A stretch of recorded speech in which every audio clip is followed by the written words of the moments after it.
Forspoken in the middle of the banner there, yeah. True. True. The main.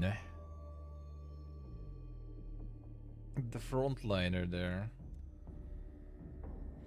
I mean, they still need to, you know, to recuperate some of the losses there after all. Still needed there.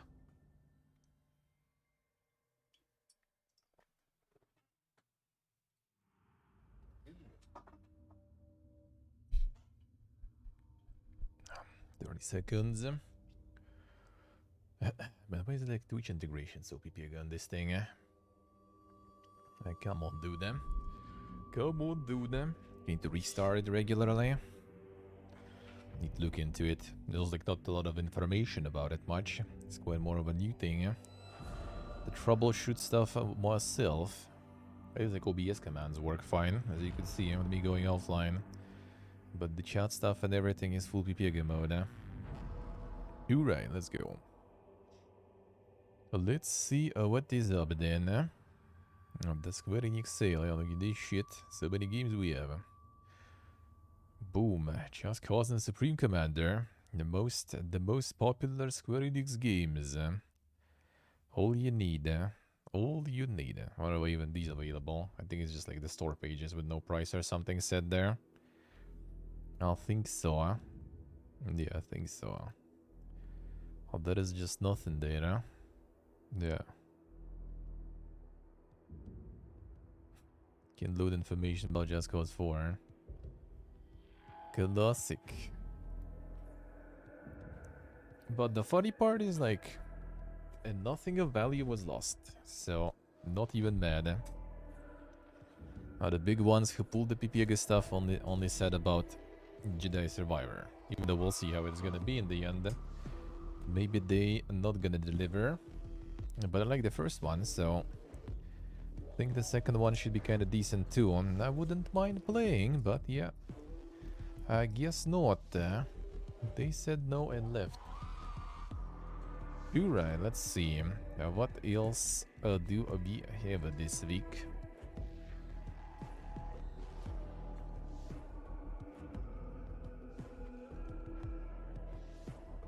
A Blood and Dice Digital Tabletop Fest. What is there? What is there?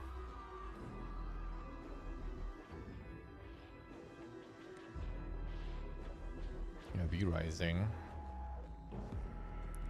Tabletops, you say? What? What you mean? What you mean? And the stack lands and stuff. That's good shit, though. There's good shit. Oh yeah, Ressa was good. I'm 25% discount already. Not bad, eh? Yeah, V-Rising is tabletop, apparently.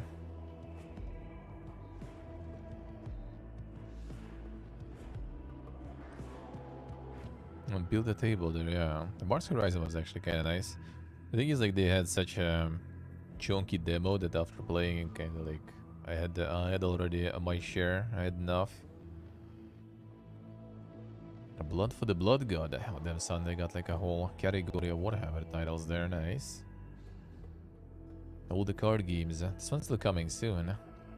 Played demo of this one. Was actually kind of already. Not Hearthstone, but you know, still not bad, eh? A Baldur's Gate. Kenshin. Sure about that one.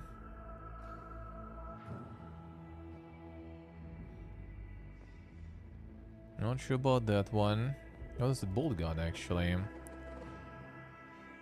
Oh, yes, the Boomer Shooter one. Still coming soon, eh? That will be nice. That I maybe would play, yeah? And there would be an opportunity. That would be kinda nice. The Warhammer Boomer shooting. D&D manuals on Steam, damn son. Nice. Time to play some. To read some.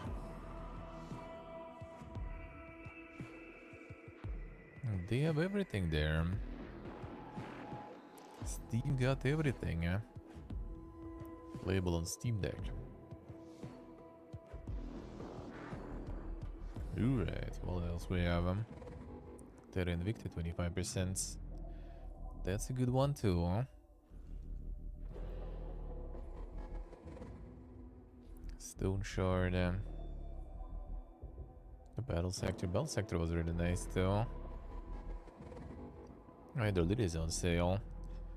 Did not get impressed by that one, Turmusk. It's also recommended you one. That one might be nice. Stone Shard full version one. Dude, I think I like Kickstarted it on like first year of me streaming Stone Shard, if I remember correct. It's been a while. It's been a while.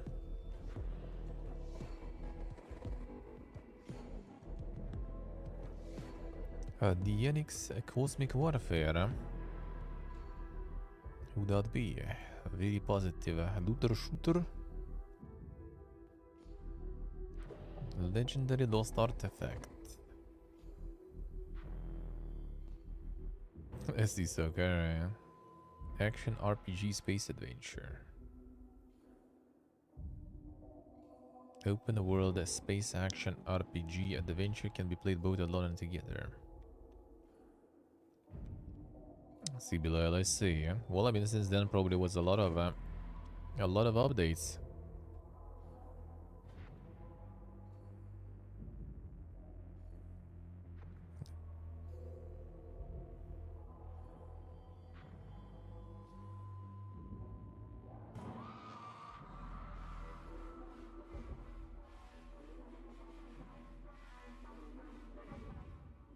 Let's see if I can say. Yeah, I played like the Kickstarter demo, the regular demo too. Yeah, Kickstarted actually. But I never really got around to it. After release. There's demo and stuff too, nice. 10+ hour campaign, 10 unique bosses. That does look kinda alrighty. Above the snakes. A prologue, yeah. Destroy settlement and help survivors rebuild it. Expand the world with the world pieces. Craft, farm, hunt, build a base and fight to find out more about what happened. Interesting. And then you get some tiles down there, alright. To farm for new resources and everything, I guess. Interesting. Oh, these are the new releases, yeah. I mean, 24th of March. I guess, kinda.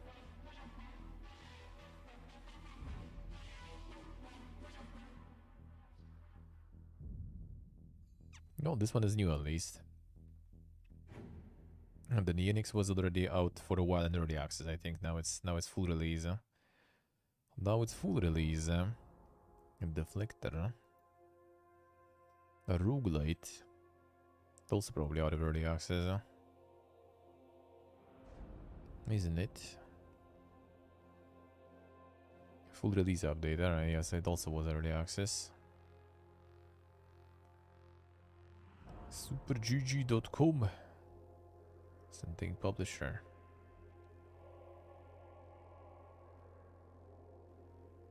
And some insane bullet helling there, seems like. The bullet hell galore. And those juicy new hentai game releases. That stuff we have filtered there. Steam only has lame shit anyway, so yeah, no, why would you even? Why would you even?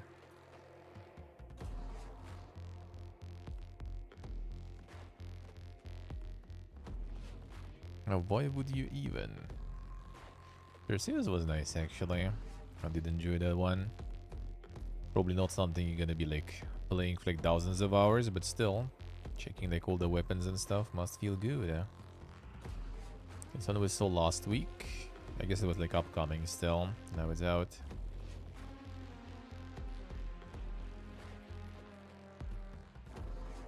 Yeah, that one is like some super dink artist or something, right? I remember the universe and come, damn son. The real gaming there. Isaac Mac, hello. Divine Divinity? Yeah, Divine Divinity was quite insane. I should play it at some point again. I had on CDs back in the day. There was a lot of CDs for that one, actually, I tell you that. That was a chunky boy. And legit has those emojis in the name. Damn son, alright. That's quite an interesting approach. I thought they kinda like changed the standards and requirements for the names and everything, for titles and the usage of different symbols and emojis. Fallen Order for €4 already. I mean, Fallen Order is really good. I enjoyed it, so I mean, you know, if you feel like it and have those €4 waiting, why not? Why not? That's why maybe it's not even that bad that I'm not gonna play Survivor on release, because it's not gonna be available here most likely, like everything else from EA. I don't even mind, because maybe at some point it will be available, or I won't be here or something. And then it's already gonna be on some giga discount for like $5. 4 CDs for Divine Divinity? Dude, I think I had more even. Diablo had 4 CDs and Lord of Destruction had 2 more, I think, back then. The Divine Divinity had like... Maybe was it... Actually, maybe it was 4, actually. Maybe it was. I just remember Diablo was like 4 plus 2. If I found it, hello. Fallen Order was free. No, just like pick it and it stays for free. That sounds very good. Have a nice death now with the really nice reviews. Quite chunky there.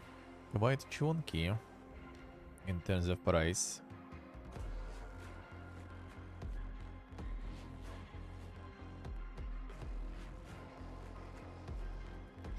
This one I remember seeing. Have a nice death, that's a good one. A play.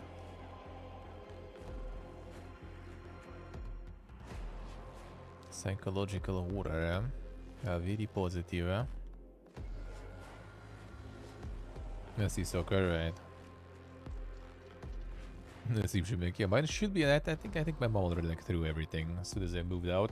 She was like, good, like, you know, pick whatever you need.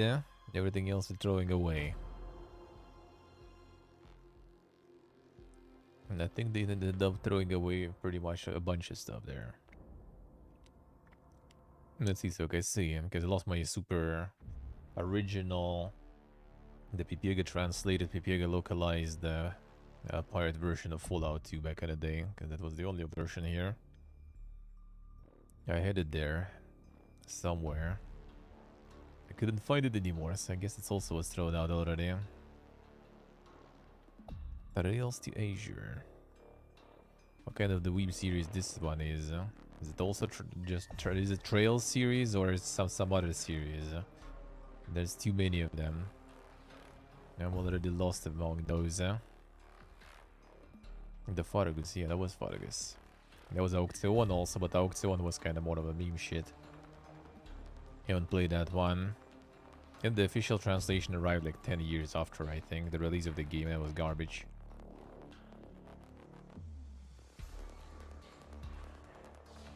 Legends of Heroes Trail series. Oh, is it not just Trails? It's something else?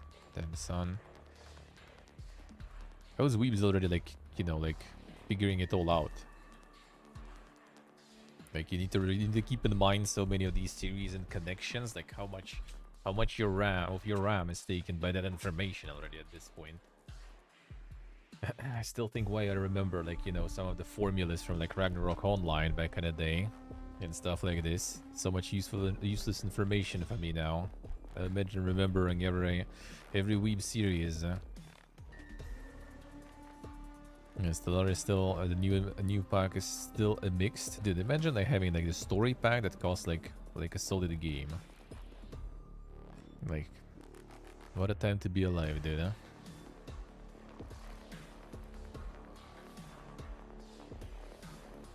CLSC, huh?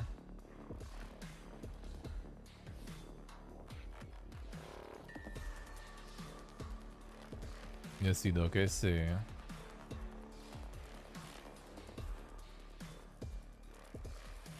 Sì, ma che sì. Insane. Now they all connected like story-wise and stuff.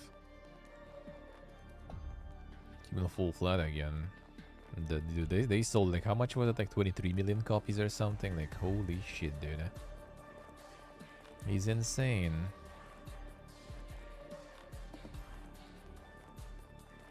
See, let's see.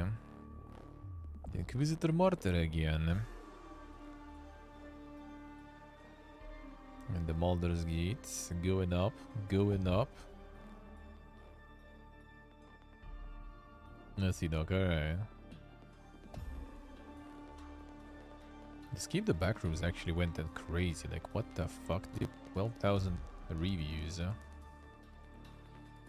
Is it because of the co-op or something? Like, what the fuck? It was like one of them, like, kind of small. Although even initially it was, like, kind of free even. It's 12,000. What the fuck?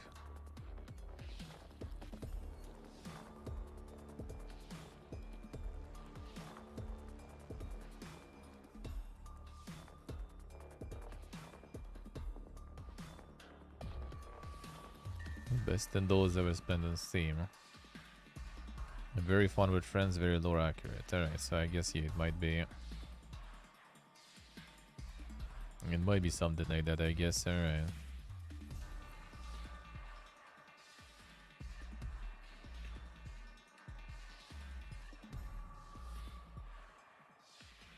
Interesting, alright. The almond water.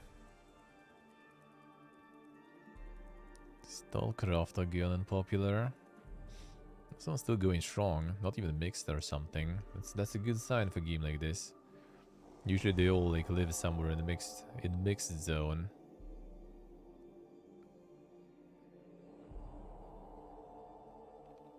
Everything for free. Yeah, that sounds good, huh? Early access psychological horror a co-op. Yeah, just like checking too many of these, it just like keeps suggesting me. Oh yeah, I remember this one. Bella. It always recommends me. It's always recommending.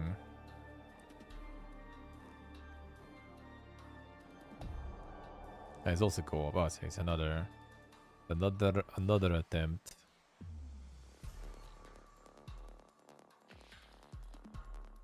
To make another Phasmophobia there, I guess. Alright. Another guild then.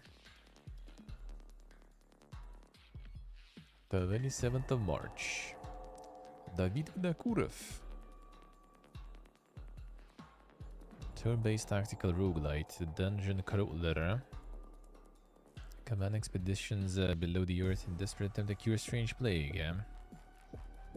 Let's see this one.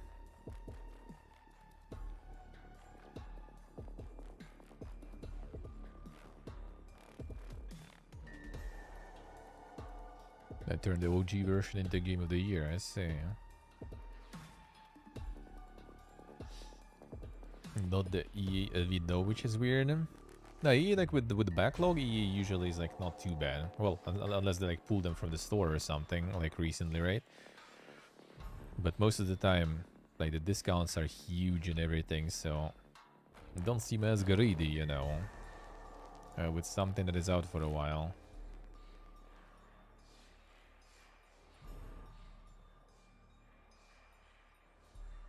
The insane dungeon crawling. The cute dungeon crawling.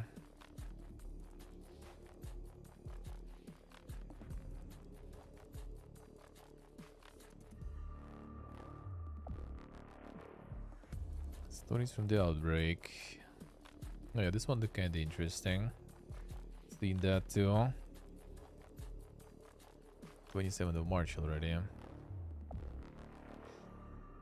So it's like a post-apocalyptic dungeon. Let's put it that way.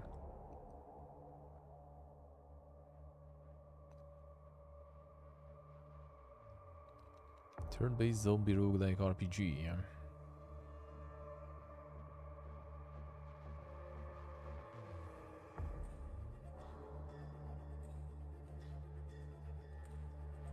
with them zombie plagues and stuff. It could be interesting, and that one could be interesting. On 9 Years of Shadows is out almost. When is it? 27th, I see. Well, that one might be worth waiting for release. There was a little pain there with controls, I remember. So we'll see how it will be on release.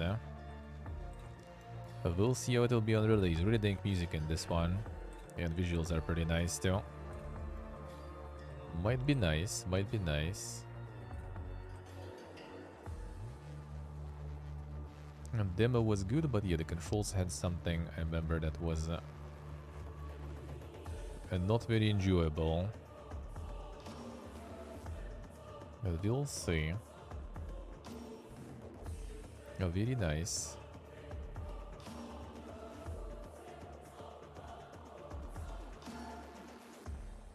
Oh yeah, this one. This one I put on wishlist too. 28th of March, we'll see. But this one is like everything cars, brother. This one has cars, this one has post-apocalyptic stuff. And it's also on fucking cars, so that's quite dank, I would say. Might be interesting. At least it hits two things, right? And the third thing is kind of just curious and interesting, because how you will make it on in the card game. Also, did I reach you 500? I think I did, but still low. That's a good game so far, I say. But that's nice. That's nice. Oh yeah, Thiefo on Steam. Pineapple on pizza for free. Dark comedy. Damn, what a tag there. Can a video game convey a flavor?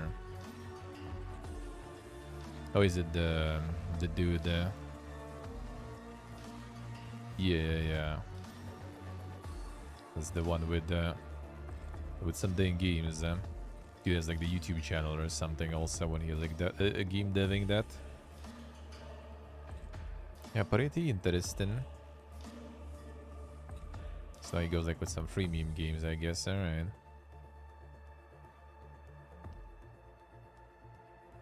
"10 minutes of gameplay, island full of people dancing, cool music, dark yet very bright humor, unexpected emotions you might not have experienced before. A volcano you can jump into when you get tired of exploring. Damn, son. And all that for free. Insane, I would say. Even a volcano. And Uncharted, that's the co-op stuff there going on again. Ooh, Terranil, yeah. Well, a message Devolver. I will see. It would be nice. It would be nice. But they probably also get spammed a lot. So I will see how that will go through. And we'll see if that will go through. That's gonna be a nice one. The demo was really good, huh?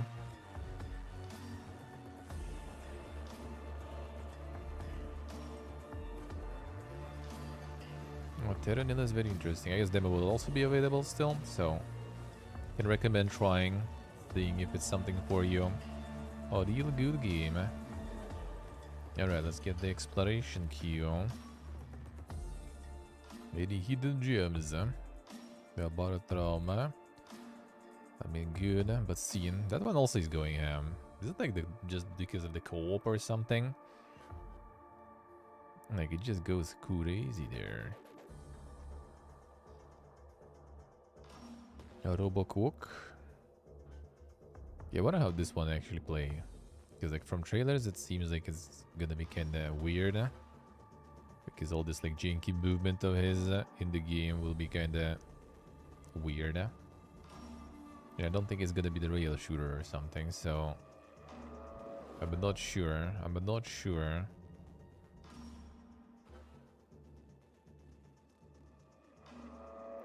Haven't seen it explode on Twitch. I mean, I think on early access, people played it decent amount. I don't remember. I think like it was a while ago when it was out in early access. I think I saw the Soda or someone else playing it.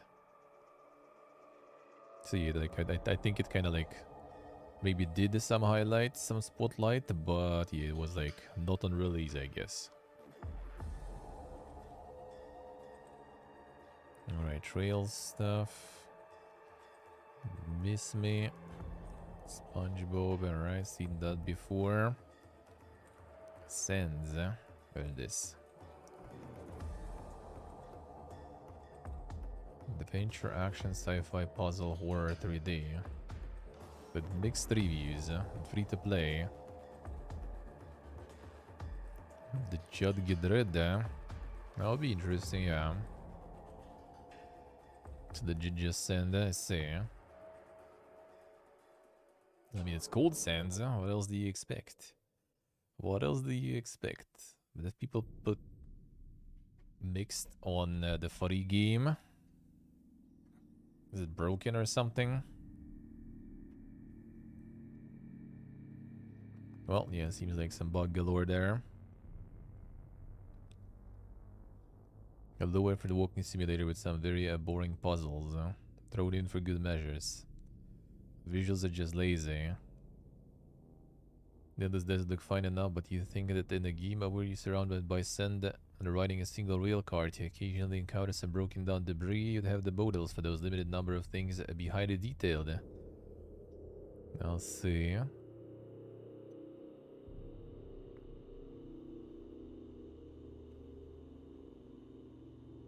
Game is breathtaking for the first 5 minutes. The gameplay is ridiculous. Good story, good graphics, lazy and uninspired gameplay.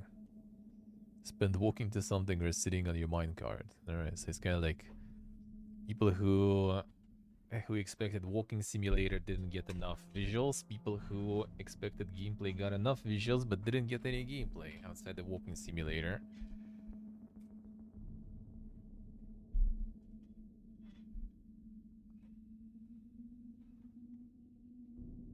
Yeah, even for free people didn't really want that.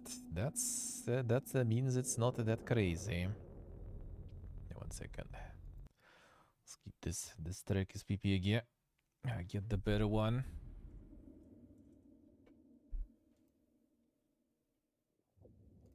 Next. The Lone Alien. Oh yeah, it's time for the asset flip fiesta. Bog, new asset flip dropped. The Lone Alien from Seaboard Game Entertainment. And that's the one that is pumping all those flips all the time. It's nice to see that they still in business, seems like. Not really nice, but still.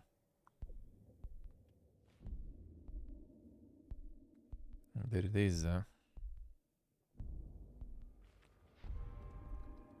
There it is with them Google Translate reviews,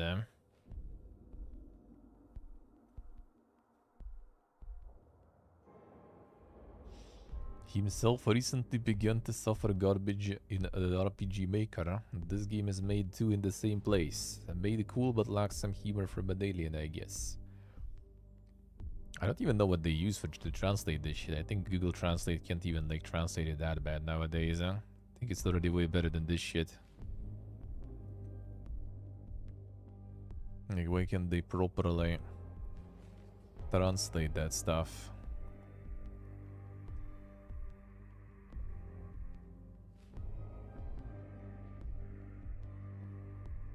Insane, dude.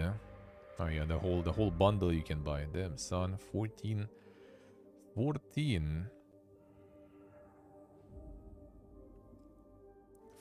amazing titles. There's another bundle too. Wait. 30% off all 14 items. Then there's this one too. And why is there different prices on this one? So people feel like, I got him. I'm gonna buy it cheaper. Boga. They fucked up. And then they realized that they fucked up because they bought a bunch of garbage. And I doubt it though. I'm not sure how many people actually even get into this trash. Yeah, this is why a lot of things made in RPG Maker are not even being taken serious, because yeah, it's a lot of this kind of stuff. Just some asset flipping all over the place. Negative and any negative there. Did someone actually buy, try, and mold it out? No, I think everyone pretty much is... everyone is pretty much a bot or yanked account, seems like. Yeah, so seems like it. Seems like it. And everything is super positive, eh? Similar to what you played Steelborn. I mean, not exactly. Not exactly. Steelborn did have some interesting also like reviews there, but overall at least the game was there. I think it's like the PR agency that they used was kinda sus from the looks of it. Escape First Alchemist. 2nd of March. Another co-op. Co-op up to 4 people. Riddles of reclusive alchemist that trapped in his workshop. Brew potions, overcome challenges as you lost at your failures, and makes light of your successes. Things are not what they seem. The more insane co-oping there.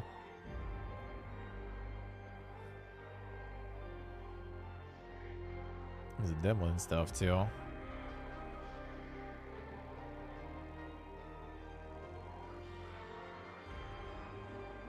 Like instantly into full release, I guess, too.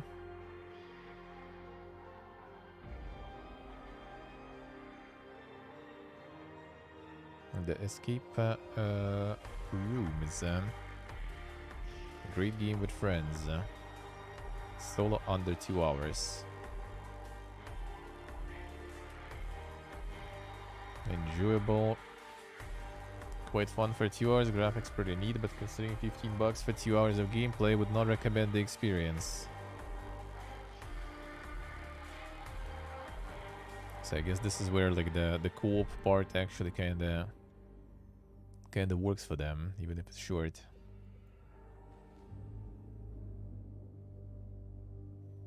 Bone Razor minions. Oh, another Vampire Survivors, alright. Army of demonic undead to fight endless waves of heroes. Yeah, so we go reverse here, alright. That's some really dank reviews, I have to say, though. Yeah, the typical like $3 price or something.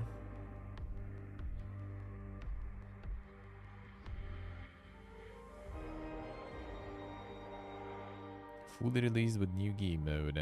Oh, I guess before it was like early access too for some time. Okay, I see. The nice take on the genre. They did change some stuff there.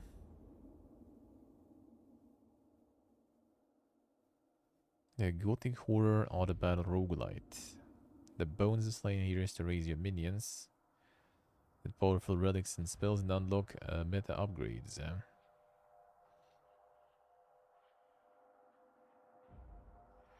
Let's see, I see. Yes, the meta progression. That's the 5-head term for that now. The upgrades that persist in your roguelite playthrough. Interesting. Cut off the survivors. There's another one. And another one. Diverse cast of crafty professionals use their unique skills, create your own builds, and defend your home by eliminating hordes of monsters. Damn, at some point you just get like all the exclusively the Vampire Survivor stuff. It's gonna farm your recommendations a little.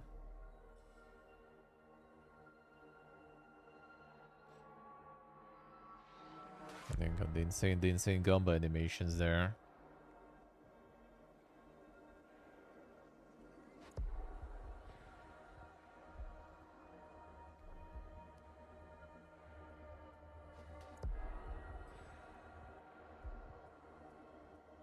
Vampire Survivors gameplay with more polish. Better theme, more interesting characters. A better meta progression and more appealing art style. Damn, son.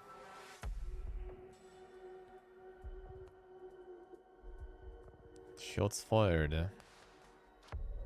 Interesting. They also sticking to the same. And they also stick to the same price there.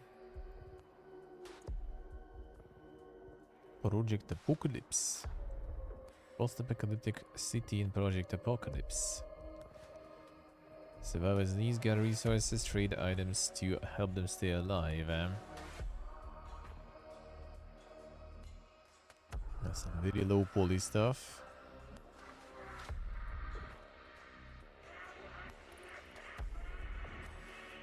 And then you have some zombie attacks, I guess. Alright.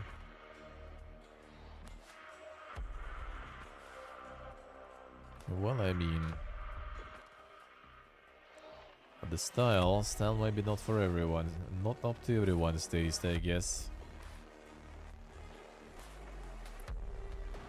A job system similar to the gameplay of Majesty.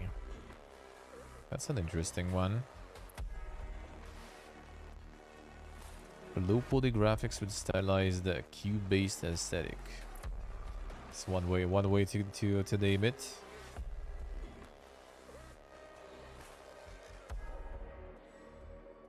Now, one way to name it.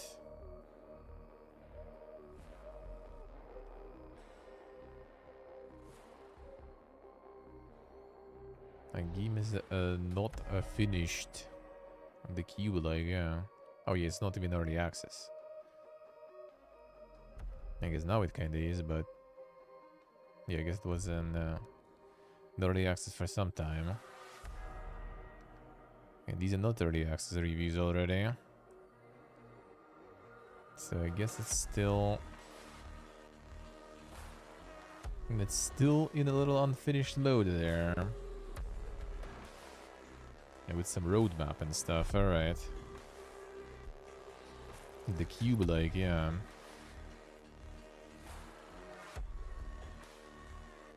Parasomnia. The super horror stuff. Parasomnia and the heart attack, dude. You can, like, buy the whole set of diseases there and everything. Unreal Engine 5, huh? Is the Little Memes production. Ah, nice. That's some quality games there, seems like. Can be something better from the studio with such name. Okay, this is another kind of like the dashcam simulator.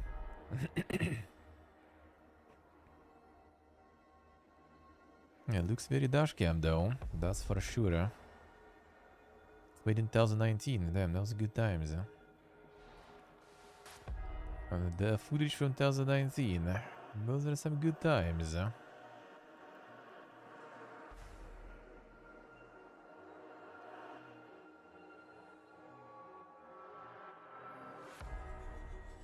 The graphics look good though. Well, something looks good, huh? I'm not sure about the rest. And running like this all the time also. I'm not sure, huh?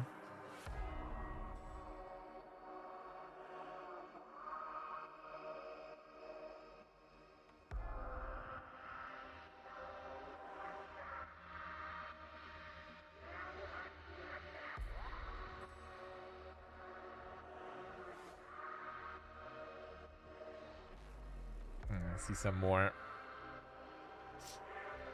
dang translate reviews there too.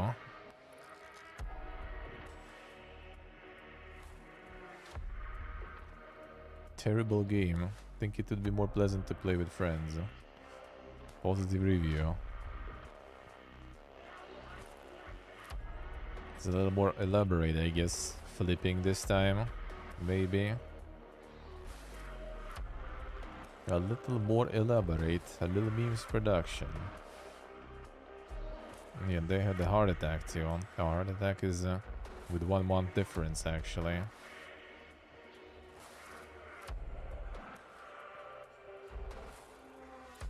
Well, please they just, you know, they just make some scuffed horror games. It's not full complete asset flip. It has a little bit added value, I guess. Plus 105.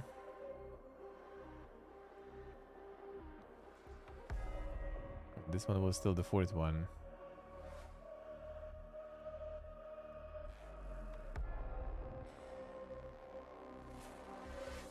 Insane.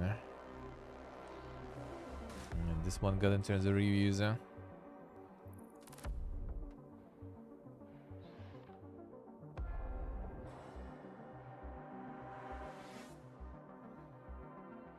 Doing Elden Ring boss moves, yeah.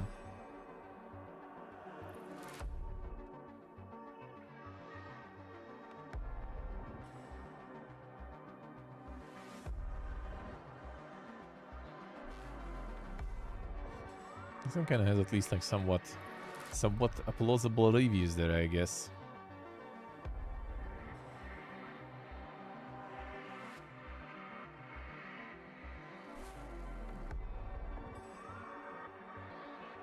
Insane asset flipping galore. T-posing even the screenshots, yeah. Asserting the dominance already. Now did I finish the... Okay. One more. A Remedium as Sentinels. Aha, the survivors. Sabaka Studio at him, son. This is like the survivors, but slow. Damn, the boomer friendly game, finally. Tired of all that flashy shit going on? Here you go, brother. Play this slow. They need turn-based vampire survivors at this point already or something. So everyone can enjoy it. Probably already something like that. Probably already something like that there. Yeah, mostly positive. This one is even cheaper. Even cheaper. The fast-paced twin-stick shooter. Oh, so they were probably like making something and then like, well, how about we use that? That's actually kind of nice with the Vampire Survivors. I feel you can make something already with like similar like the top-down view gameplay, and then just kind of like, well, you know, how about we just like tune it a little bit, and here you go. There is another little game, very fast, in the very popular genre. Probably were making this one already for a while. And then like, well, why not? Let's farm it. Oh, they already even like have like a whole series of this. No, no, wait, the Sentinels is the one we saw. Yeah.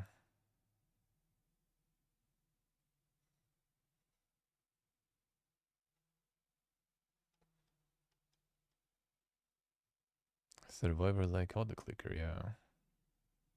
And some use also some friends already wishlisted even.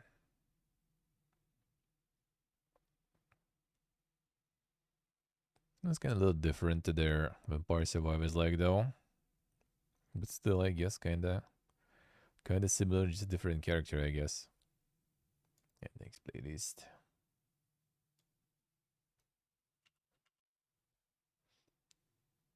I mean, Survivor like card game I think already does exist though. I think someone did make something like that. I think I remember something like that. So you just need to make everything into Survivor like. No, as someone asked like where's there no first person ones? You know, here it is. That is the niche. That is the niche. Would be kinda hard to make it in first person though. Without it being 2 PP again. Because you only have like this like fragment of the battlefield available after all. Yeah, these guys pull the same stuff too. Like we have fucking Stardew here. All cute and nice.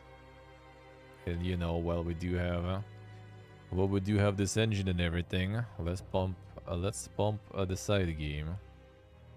Actually removed it from everywhere, it seems like. Not from everywhere, but from the game page. Probably because reviews are mixed, yeah. Decided to remove the evidence. Yeah, there it is. Let's use the same engine and tiles and everything. Just, you know, Make it Survivors-like.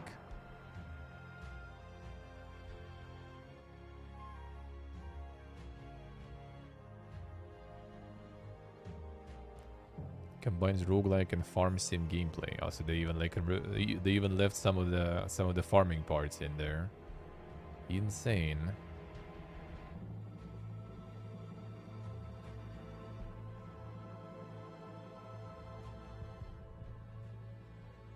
No dragons to use, no neighbors which you can meet, befriend, marry. Cannot customize your house nor upgrade defenses. Not relaxing farming sim, I see. A lot of missing content, including the missing roguelite elements. Semi-roguelite.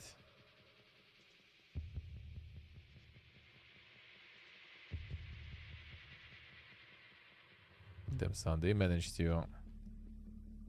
They wanted to pull a smart one, as some other studios, but ended up kind of fucking themselves over, seems like. So now they just, looks like just abandoned it and done. Get one more patch, and we out of here. And we out of here. Even uglier than Stardew. Damn son. Hey Steve, good morning. How we doing, man?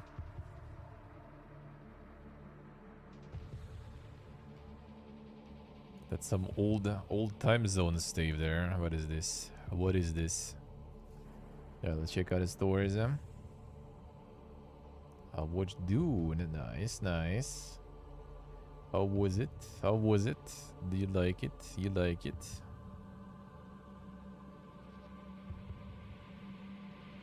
Oh, isn't there something for free now? Oh yeah, the Neuro deck is for free actually on GOG. I can recommend. That's a pretty cool one. That's a pretty cool little game. Yeah, I guess we can't again get anything. Oh no, we can. Yeah. Well, I mean, I have it on Steam, but as long as it, you know, kind of helps them, why not? They sent me the review key before. It is free. So the card game where your enemies are different mental issues and everything. And you fight them with, like, you know, meditation and other stuff. It's pretty cool. It's pretty cool. More, maybe not super deep as in, like, you know, the card game in terms of mechanics. But it's pretty cool looking, and, you know, I mean, it's good enough in card mechanics just to, like, dump a little bit of time on it, especially for free, for sure. I can recommend.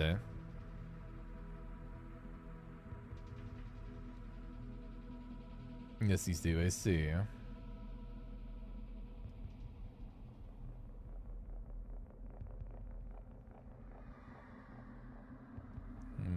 Spring sale they also have, I see. Disc Elysian 75% already out.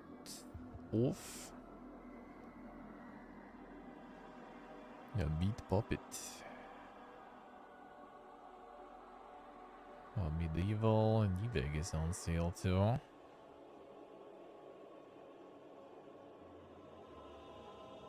Surviving the Aftermath.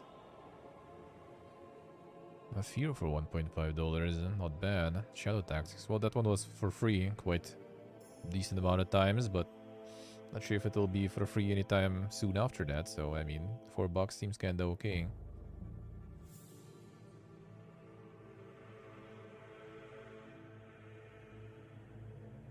True, stay true.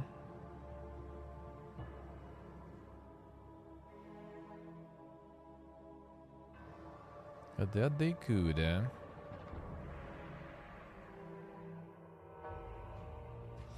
But yeah, I guess they needed to kinda, you know, get people in with one movie. Ooh, Heroes on sale and instantly to the top. $2.5 for Heroes automatically complete. Get it, get it. Yeah, Diablo 1, 20% discount. So that's pretty much like what you can expect with Diablo 4 in like 20, over 20 years. And maybe we'll get it on 20% discount. Until then, probably only 10. So yeah, you kind of considering waiting with Diablo 4 release to get it on sale? That might take some time. That might take some time.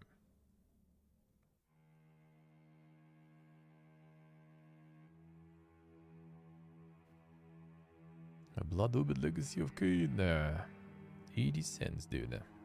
It's not even regional prices, by the way, so... $1 for those 6. Ace Ultras. Yeah, might be window. With $3 coupon. Settlers 3 Ultimate Collection and Tomb Raider. Here's 4 is also 2.5. There's more Coomer shit from GOG. My life as a cult leader from Kagura Games. Yeah, that's Coomer shit. Thank you, GOG. Everything for boomers, now everything for Coomers.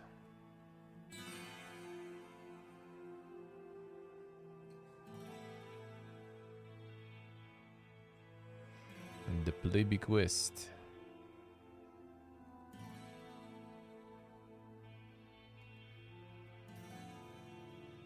Dredgia, there it is.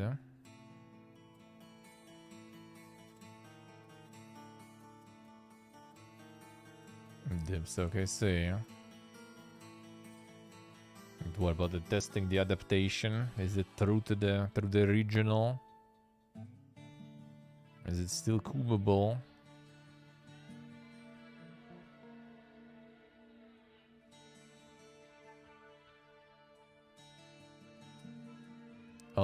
Akiba Strip, Undead and Undressed.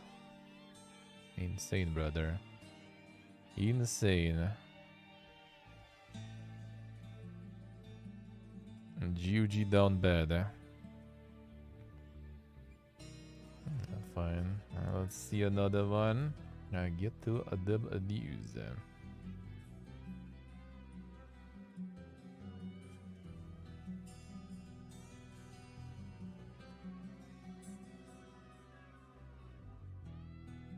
Don't give a fuck about filters, yeah. That's pretty much it. Alright, let's see. No, I like this way. That's better. Yeah, the Rocky City actually coming soon. The meme galore. I wonder how that will go. It's either gonna be like a huge success and meme shit, or it's gonna be like complete flop. Wonkai Star Rail, April 26. Oh yeah, that one also. Oh, we'll see. The hentai, well, it's hentai games, a profitable industry. I mean, it is. It is. Like, it's not, you know, it's not probably making some crazy huge sales, but they also kind of keep the developing budgets low, so.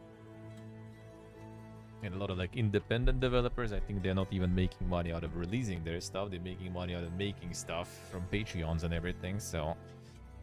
It is quite an industry there. I mean, humor is always gonna come, so there's always gonna be some consumer and coomer. The 2K drive, yeah, we'll see about that one. I will check that one. And the consumers, yeah. Infinitissimals. I didn't produce that one. Live by You. Oh yeah, that's the one of the Sims. It wasn't like the main Sims guy, actually, I think. That one only worked on like Sims 2 and 3, I think, or something.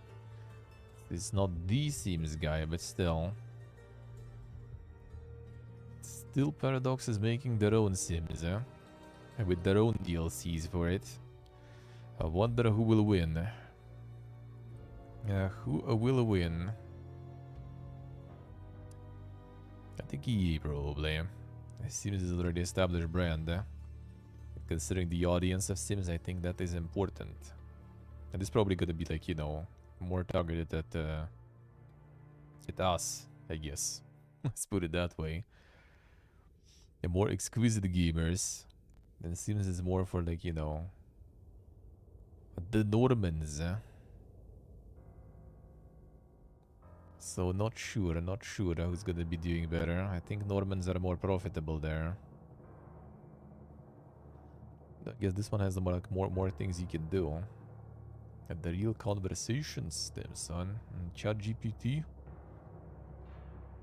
I have more direct control to it, it seems like.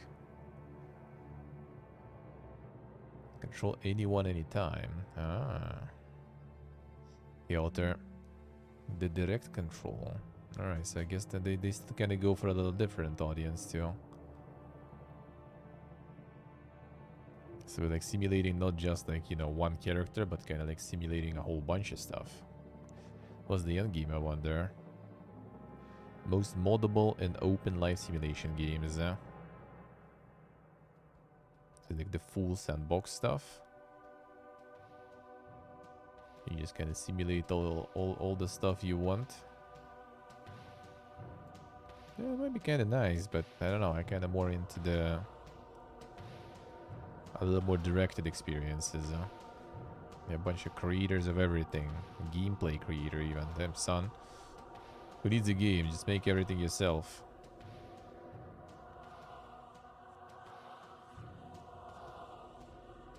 True soldiers, true, huh? Insane. Epic Game Store pre-order exclusive. Ah, damn son, they started doing this like good old times. Different skins and stuff depending on which store you pre-ordered from or something. And the Chess Ultra for free. Damn son. So what was that though? Infinitissimals, huh?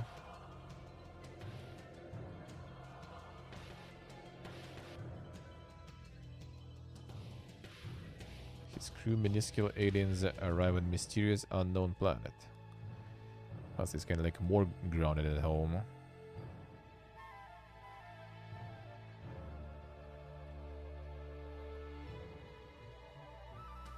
A bit of a different twist this time, I guess. How about the alien twist?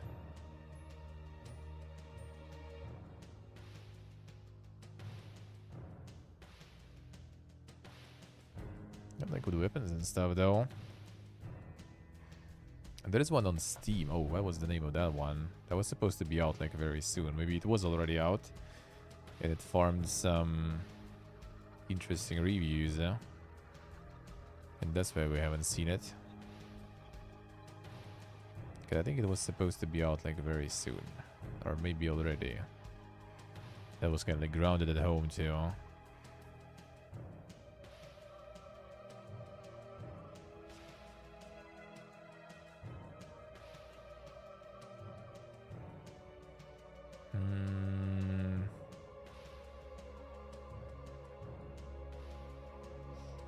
Hey Sunprayer, hello. How we doing, man?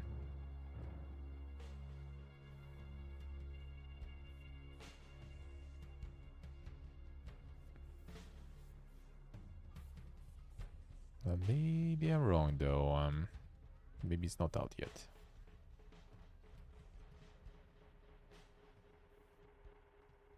I just want to see because that was also kind of like the grounded at the home type.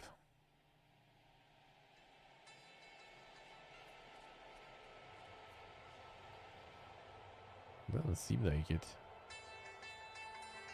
Ape War. Fuck. Damn, the ultimate monkey experience. Why is that not in the popular? 152 very positive reviews, huh? What the fuck, man? Why are you not showing us the real gems there?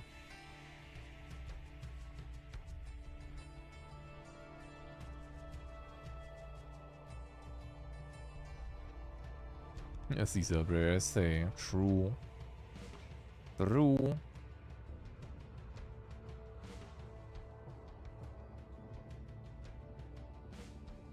Wait, Choo-Choo Survivor.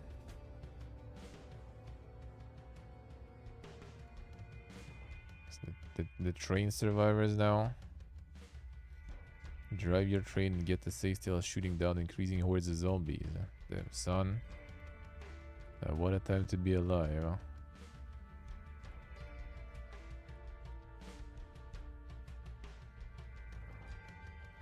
And so like the business idea, the game idea, make the survivors like survival. You're just playing as a gamer, and there's like, you know, all these like icons of those games, like, you know, coming at you in crazy amounts, and you need to shoot them and stuff. The post irony, man, easy beam game. Someone probably gonna mold out though.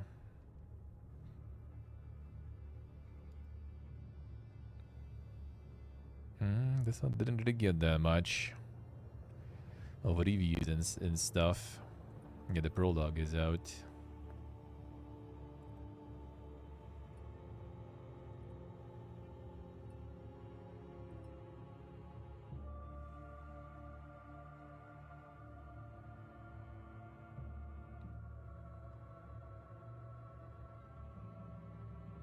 But to be honest, that's also a really good genre. If I would be doing something similar, I would already probably also try. Sounds like something interesting and simple enough to do, to try in a game dev. So I probably would do it myself. If I would be doing something similar from the top down and everything. Yeah, I would also probably do some survivors. Especially since I kinda like the concept myself too, so why not? Yeah, this one I played. This one was alrighty. I didn't like that they like put too many like mechanics and everything in though. Like there's too much.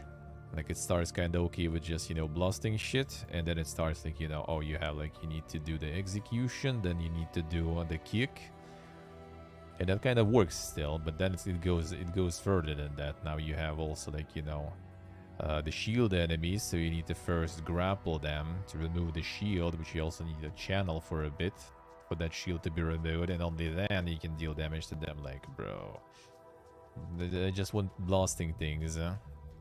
That's what she told me we're gonna be doing here. Not doing all this stuff. Hey, Dolan, hello. It just gets like a bit too much considering the amount of shit going on too, and just gets like frustrating, honestly, rather than fun. What else do we have, Still good old Amogus.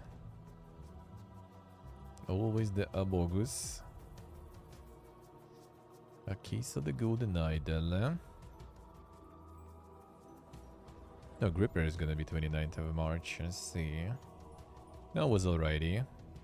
Oh, the World War I horror game. 28th. The trenches.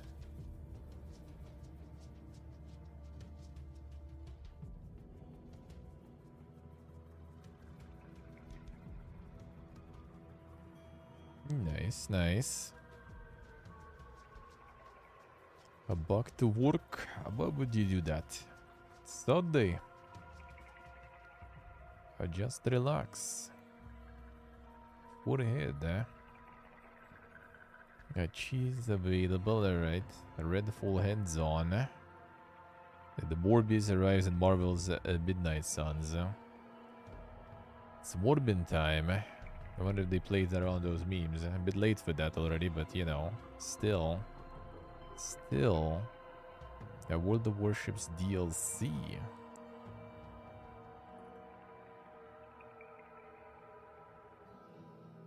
Celebrating 2 years of World of Warships at the Epic Games Store. Damn, son.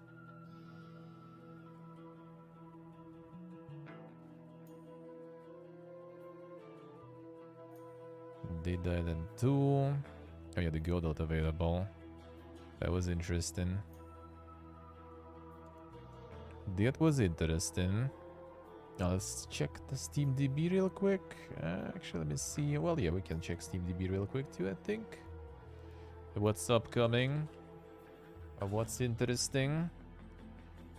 What is nice and interesting? April Blue, hello. Enjoy, man. Enjoy the lurk. And good luck with work. Sunday. Shaken by SMH. Yeah, CS actually got new record. 1.5 mil now. Insane. Well, I saw like lyrics clip with like the new smoke and stuff. That's actually really cool. Looks really cool. Huh? Removing the smoke with grenade. That's pretty nice.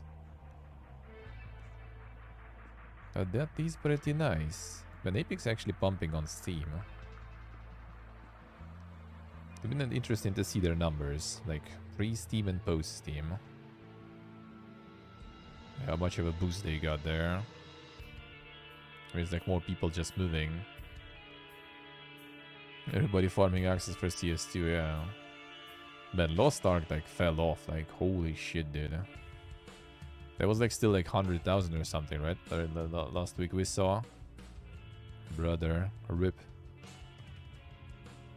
Well, I guess like bots are now leaving though, because there's not a lot of people playing, so bots have like, you know, there's kind of like no value in running bots there. So like RMT dying, bots leaving.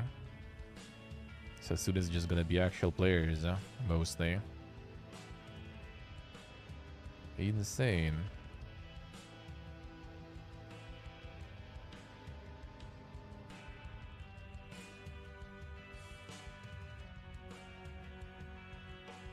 And Resident Evil 4 pumping too. 168,000 players, alright. Was cool, but way too many systems. I mean, kind of that too, probably. Yeah, I think like the lack of like communication between servers and everything. Too many servers and stuff also was a problem because people were kind of like separated in terms of guilds, like we did, for example, like with community. You could make like the group chat or something. That was like such a scuffed way of communication that we barely even use that. So. That was probably partially the bad part about it. Maybe also down because of Diablo 4, but I think so. I think it's just in general like went. Yeah, let's work down there. I think it's in general kind of went already downhill for a while. Yeah, it was already kind of going down for some time. Like there's actually no fall off with Diablo really. So. No, it is just dying already. It's gonna be like this until they like drop some sort of like big update that's gonna return people back or something. Dibs up as I say. The bondage time. It doesn't sound that good though. Waiting for replacement at least. You can see like the peaks are now kind of like more natural. Still not exactly though, but like the difference between the peak and like the high and low becomes like more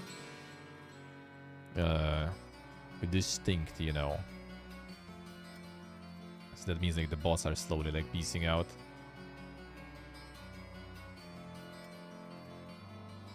Like before it was like way more PP there. Oh, can't really move it this way though. Unless we make... There's like months. What if we do weeks? Oh, nice. Even kind of more PP. Whatever. Can unzoom this one. Yeah. The boss line was straight. Almost. Yeah, yeah. Like now it started to increase. Like back in the day it was like... Well, I guess it was... like... Kinda maybe similar though. It was just like the number was still way higher though. But yeah, it was like constantly like hundreds of thousands of people like constantly online, no matter what. No matter what. But yeah, I think it's just kind of like a lack of content too, and just like people losing interest to it. I think it maybe just didn't really click that well with our regions much, because like Russian servers also died pretty much. Like after a few years they were dead. Like whenever I went in to check it, like it was empty. Just too much to play. Well, that doesn't stop the MMO players though usually. But I guess it's now kind of going like, let's see.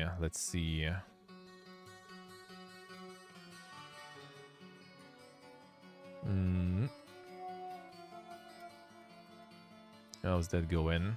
There's also part of the players probably who play through like its own launcher on Elder Scrolls Online, but probably not that many.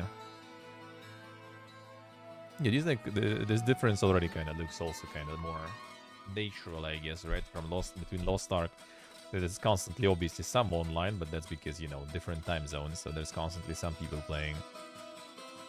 Yeah. So they had some issues rolling out the what's the name? The battle pass.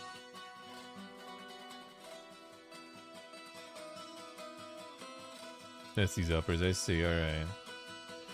I think it just kind of like it was cool. I mean, it still is Lost Ark and stuff, but it's like it's very focused.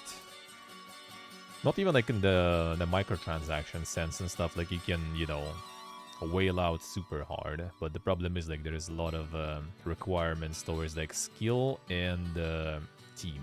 So like if you are solo, no matter how much you're gonna whale in, and no matter even how good you are, you're just not gonna be able to do content without, you know, a group of decent people who are also whaling or grinding. So it just kind of like becomes way too like guild centered and everything, and then you just kind of like, if you don't feel like guilds, or if you don't, you know, don't already have the desire or opportunity to just be at some particular time online to do some like, you know, raids and stuff with your guild, then you kind of like just not fitting in. So like for MMO in general, that's not a bad number though they have.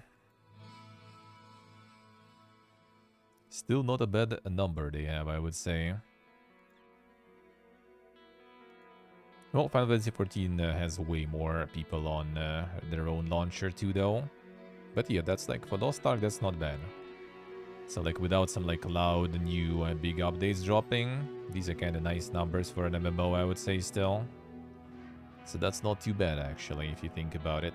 Oh, how's New World actually doing now?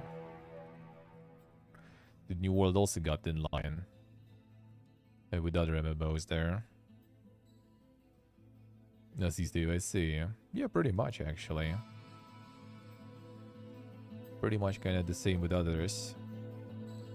See, I guess that's kind of like just an MMO life. You're kind of gonna drop in this range of numbers, and then you just kind of get your peaks whenever. Oh yeah, Albion Online, for example, too. Actually, is some sort of update that it started trending all of a sudden.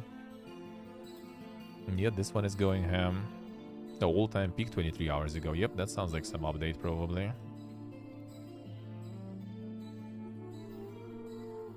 I was waiting for Albion back in the day. And then I don't remember why, but I kind of didn't get into it.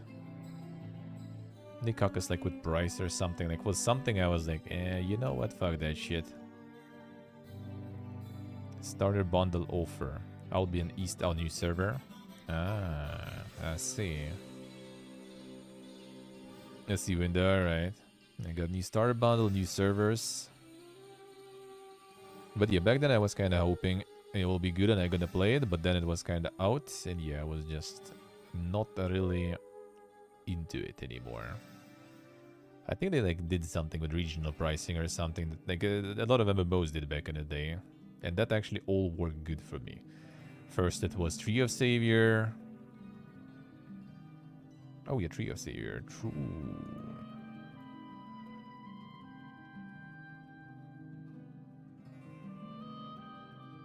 Different versions actually.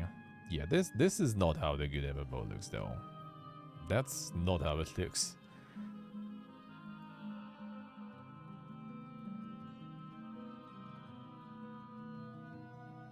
That also doesn't look that good. So yeah, this one seems like it's going to probably be ripped very soon. I have a feeling, sadly. Sadly, 400 people online doesn't sound that good.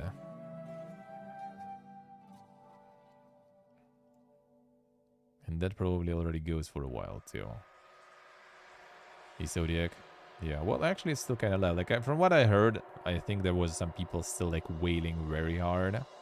And a lot of updates were kind of like aimed at, you know, at obtaining that whale milk. So a lot of people who are still kind of playing legitimately, they just kind of started piecing out. And now it's just kind of, you know, just a bunch of whales pretty much who still fit the bill for game to be alive. So like if you just want to go play it nowadays, you probably are gonna kind of suffer. People who are very FOMO sensitive, gaming must be held to them. I mean, kind of depends. Kind of depends. I think it's kind of nice to be able to be excited for things that are like new coming in soon. I think it's not a bad thing actually. Like if you actually like have a few games going that like every update or something, they just make you excited and you go back and play them, that's good. If you can get excited over things, that's nice. As long as you don't really have a lot of like regrets after, which is already a different characteristic of a person, then why not? But yeah, these guys back in the day fucked us over with regional pricing hard, and I said nope, I ain't gonna play it then. And yeah, that was a W for me in the end. That I didn't spend money on it and didn't play it. I played better though. That's why I didn't spend money, because like you could buy like the founder pack or something and get access to beta, but I already had access to beta anyway. And they said, well, before release we're gonna do discount for founder packs because, you know, beta is over, so beta access is not relevant anymore, so we're gonna get a discount. And I was like, alright, sure, that I can buy. And then by the time discount arrived, they increased the regional prices, so like discounted founder pack was costing more than non-discounted before beta. And I was like, nope, now I ain't gonna buy it.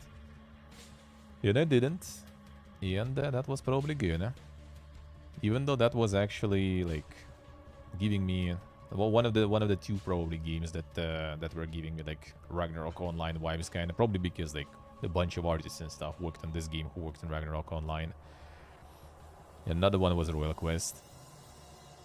So it was kind of sad. It was still kind of sad that it went this way, towards 400 people online, just kind of dying slowly. But I mean, I guess it is what it is. Nothing you can do. Nothing you can do. Albion at least kind of does better though. Well, now it does pretty good even, 24,000. But that one also I think like did something with regional price, and I just kind of like, nope, they are not gonna buy it out of principle then. Alright, let's see what we have an upcoming then.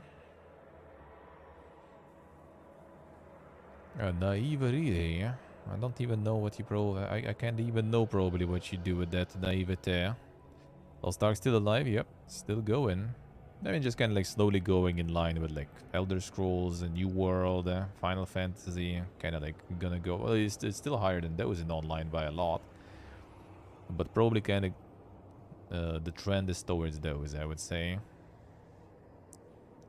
9 Years of Shadows. So that one.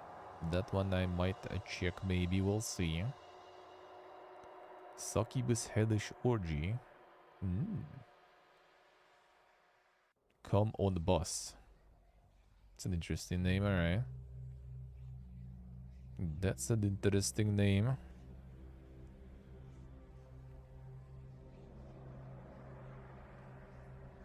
Oh, The Last of Us Part 1 there. Ah, I see. The Red Gear is nice, yeah, I played the demo. I might play the release, we'll see. We'll see. I requested them, but they probably got a bunch of requests, so I'm not sure when and if they're gonna dig through that much. But we'll see. And Terranil also the same. Really nice demo. And I send the Devolver a request, we'll see. They probably, like, with those games, they get bombed with requests most likely. And yeah, I'm not sure how they work, but yeah, if it's like Swords or something, then yeah, being literal who? I'm probably like under thousands and thousands of other requests there. A God of Gamblers. In the Death Roads tournament, we'll see how that one will go. Let's see, Steve, I see. Why not? Why not? No, there's Terranil also. That's also an option.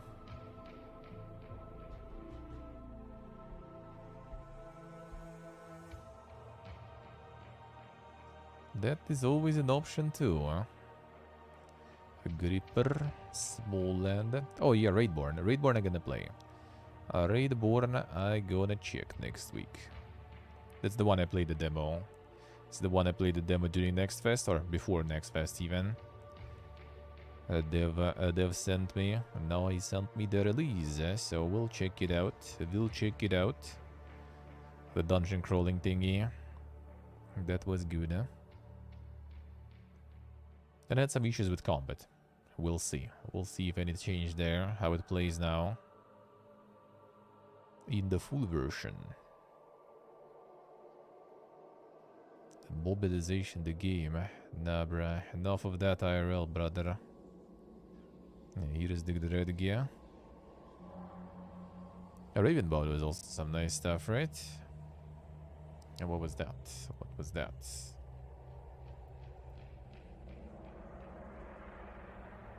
Yes. This is Doga. It's not available or something. Or some keywords excluded there. Maybe not available then. Also, where was it?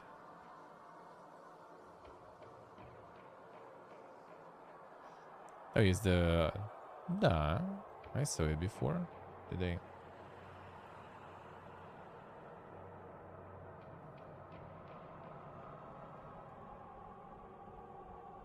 Oh, yeah, yes, alright.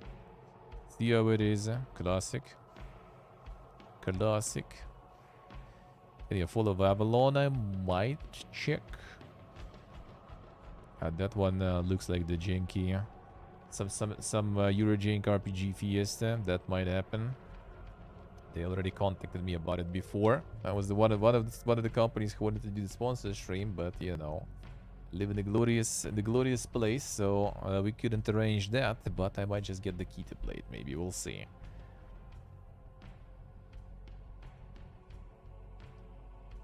It could be Thermos, could be. What was the name of that one? The Maple Story and stuff, probably.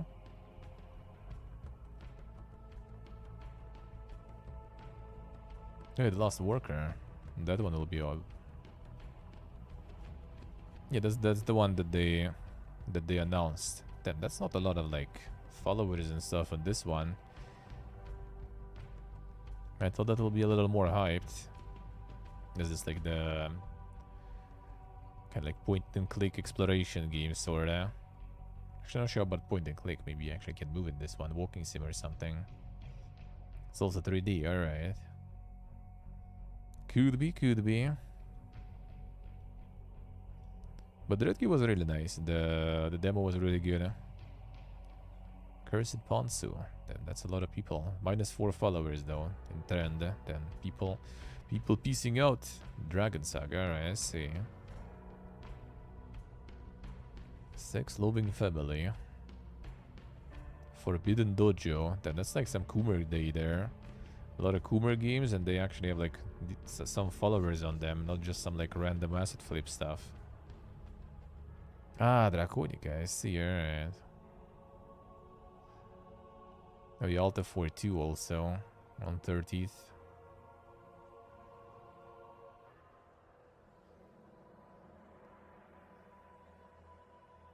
Oh, what was that one, Belial? Wait, wasn't that the Tainted Grail though? Or was it something else? Yeah, that one I might play. Lovely wife Misaki's evidence of cheating, Ben. More. 30th of March is like Coomer galore. Prepare your wallets.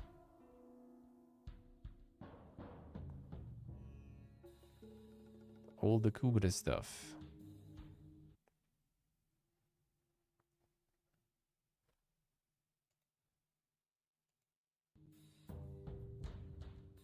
I'm about to check the wishlist. Let's see. The Mars colonization. It's another one. There's a lot of different Mars colonizations at this point already. Or Mars colonies or something. Hentai mature cat. Aiden's Naughty Friday prologue. Oh damn, they started pumping prologues.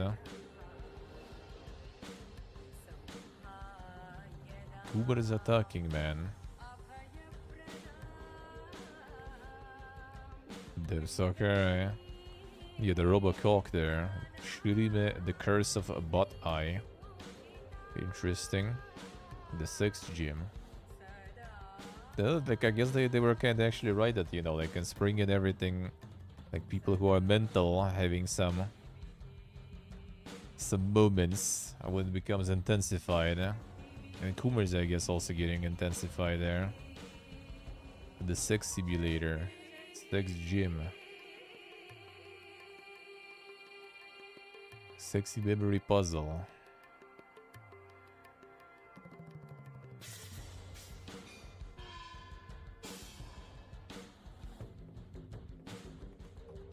The simulator, I see.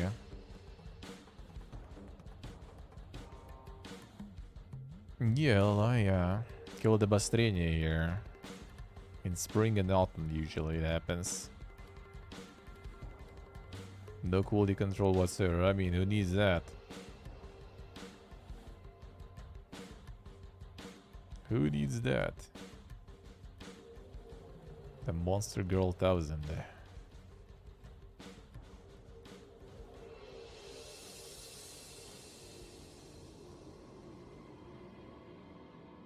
Spiritfall, Brindfall, there's a lot of falling in April there. RPG stories.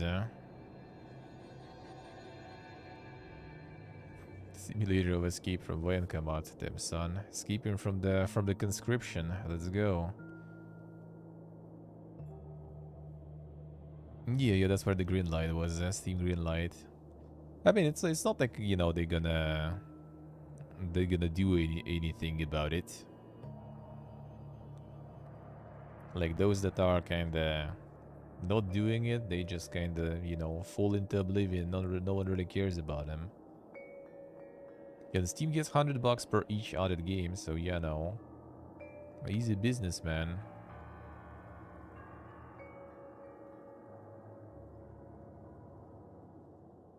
Waifu puzzles. Meteor Maker. 4th of April, alright. So much trash. You kinda don't really even see it on Steam though, unless you're really looking for it. Like you go on like the front page, if you have like the Coomer stuff filtered obviously, right? Like you don't even see it. Not gonna even see it all there. Like it never really reaches it. New and trending and top sellers and popular upcoming. You don't really see a lot of that trash there. Rarely. So it's not too bad. It's not too bad. Kind of rare when I actually, like, you know, end up kind of digging through that pile. Mostly for memes, Mostly for memes,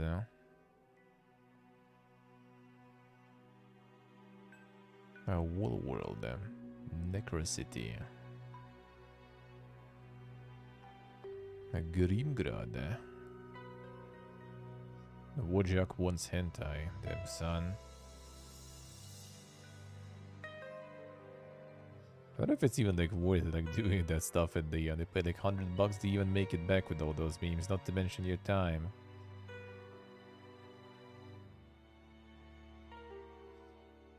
Nasci del Bosque, I see.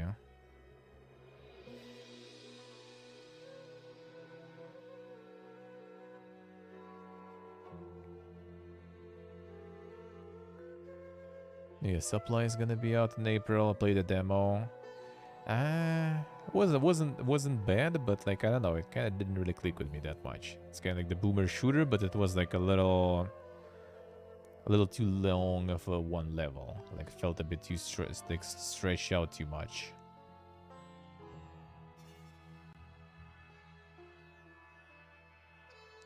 Kuilevka, damn son.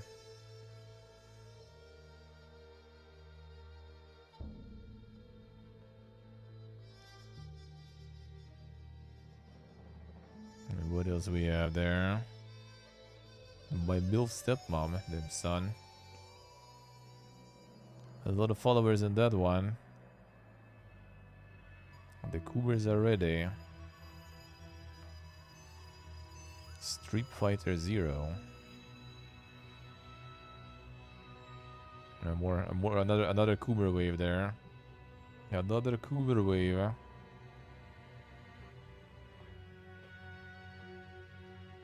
The Gotcha Hell. Sky Survivors. For some reason I kind of already feel like what it is, yep. And see how it is. 4 followers. Well, wait for it. We'll see how much it's gonna get later, if I'll manage to find it. Yeah, we'll see how much it's gonna get in the end. Some actual gems in this pile? Probably, yeah.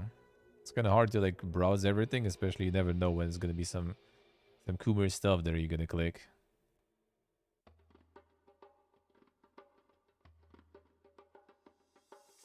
Spurdo? Damn, XDDD.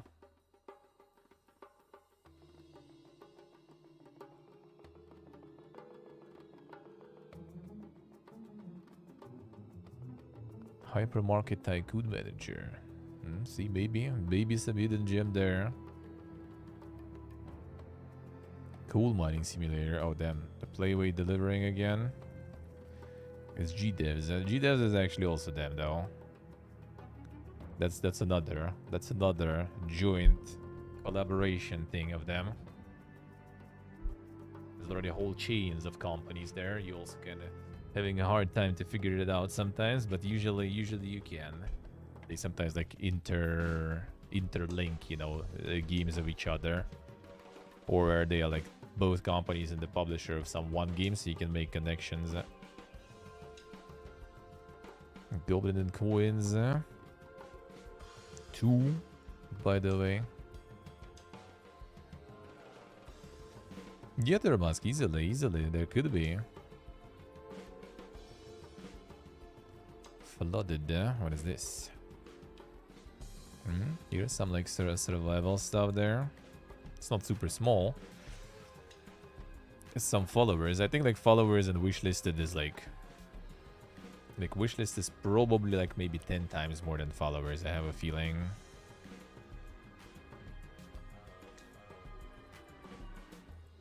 A murderous muses.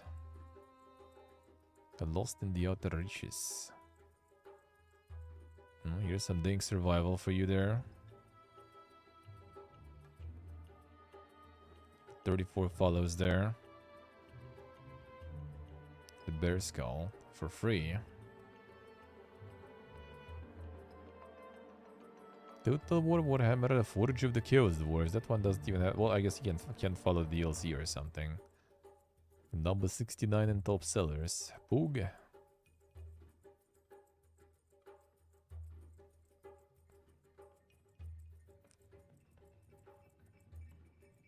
Sex Instructor Yoga. That is also very popular, seems like.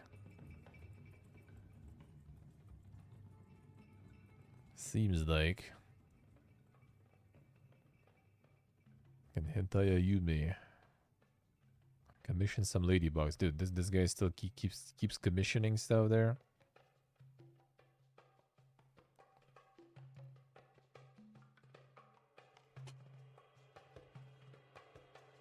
What have you commissioned already at this point, brother? Yes, that's exactly what I meant. Right, bees. Bunnies, cats, dogs, ladybugs. A lot of bees. Oh damn, a lot of bees. Holy shit. I bundled some bees. 1 to 5, 6 to 10. Damn, son. I mean, it's like a third bundle gonna be dropping. 10 to 15 or something. I guess that's more fresh now. Commission some bunnies there too. Not the bees, hey Butley. Yeah, it's basically just like, yeah, got some artists to draw, and then you just point and click to try to find all the bunnies hidden there. That's pretty much the concept of all those games.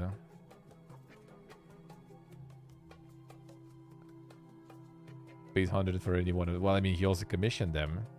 I mean, unless he draws himself in the end, but I'm pretty sure it's commission, I guess. Not sure if it's one artist doing all of them.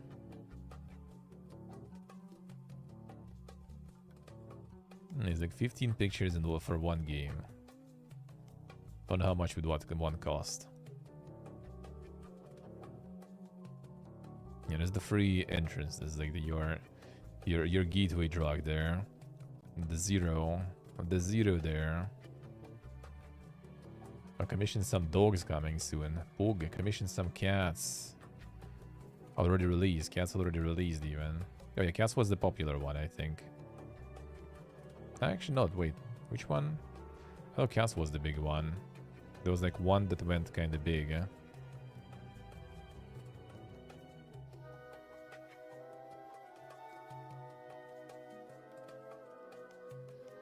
Yeah, a lot of bees there. Wait, where's 13? They missed 13, brother. Ah, probably bad number. I see how it is. It must be bees. Well, this one is like the free stuff. Yeah, that one went ham there. Yeah, the event didn't go that well. I mean, he's not even like making that much reviews and stuff.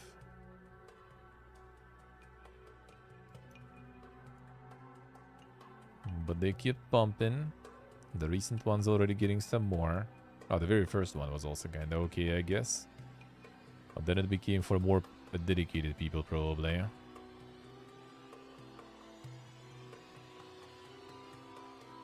Interesting. The word search games. What is this? Coming soon. Alternative titles. Choose your poison. Coming soon.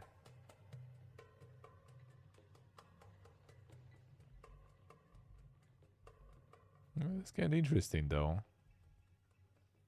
Interesting concept. Oh, they got the give banner there even. Huh, interesting. I can do those nowadays. I don't think I saw the devs with the banners like that. Interesting. Interesting. Yes, ladybugs are coming now too. Brother, I commissioned some cat girls, bro. Insta bestseller. And then just like go from there. Commission some furries, commission some booba, commission some cooks. Easy life, bro. You're doing it wrong.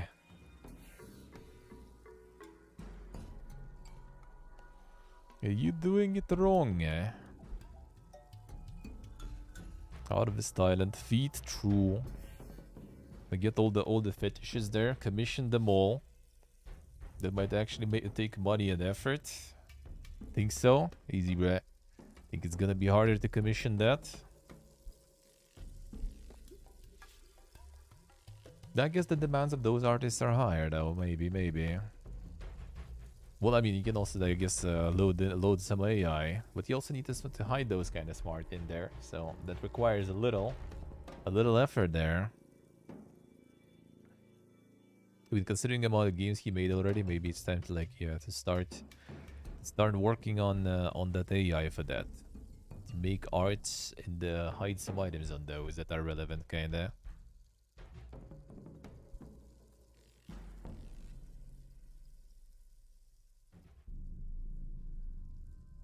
What else? Commission some cactuses, yeah. Minecraft Legends, 18th of April. And the Mage Suka also. Disney Speedstorm. That shit was like dirt expensive there, I think. The Cuba World, yeah. Insane.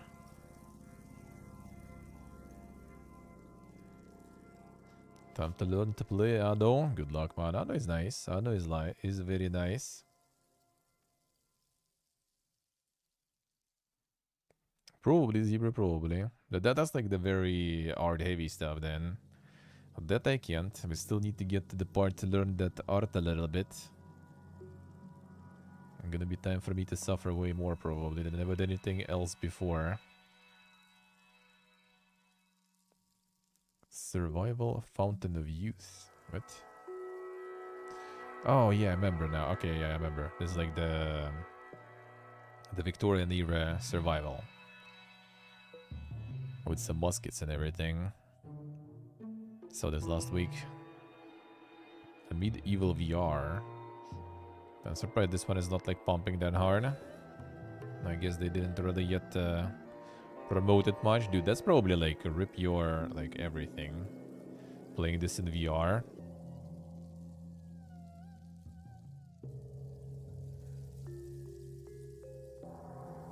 Come on. Yeah, VR filtered. Yeah, like, I remember this one had like very dank gameplay and very dank like, you know, colors and stuff too. I think that's gonna be the pew galore there. Like it's very like fast-paced boomer shooter. I guess not as fast-paced here, but still.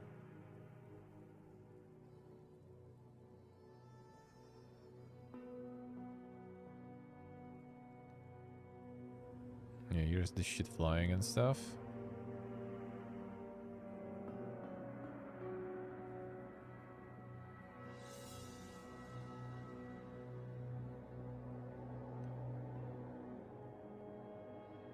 It's like the seizure galore, man.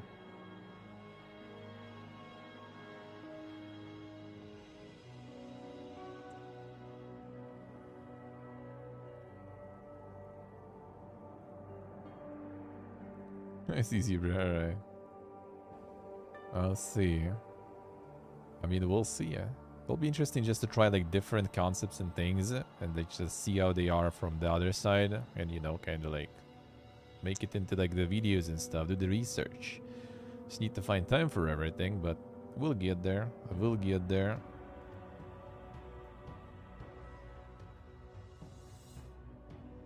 A rectangle guy. Then that's probably something good, huh? Coffee Talk episode 2. Stray Blade, that sounds familiar. How was that? Oh, what was that?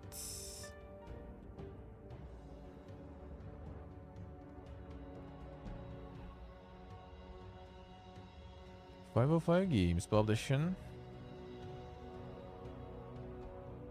The ancient valley of Acria with your companion, the Xenon Wolf Boji. History of the Forgotten Valley and master the powers of the three Acrian metals to restore a balance to this war-torn land. Got the translations and stuff even there going. Insane.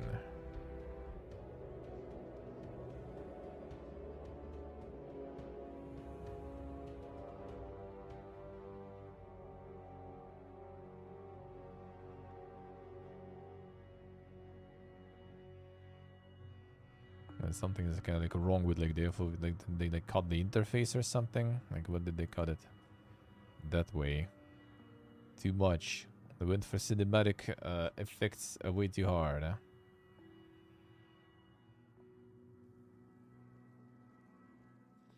A little too hard. Huh? I'll see what this will be all about. Might be interesting, might be not really. Might be kind of the opposite. The green inventory was kind of a cool one, wasn't it? No, that's something else. But that also might be kind of cool, though. There was something with actual the inventory thingy.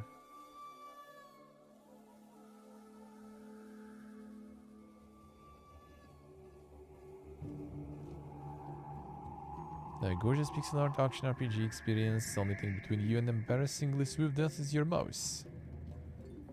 Shrek parry and cast powerful spells. Oh yeah, I remember now, right? Yes, it's like with mouse you actually like do stuff. I need to actually do stuff with the mouse.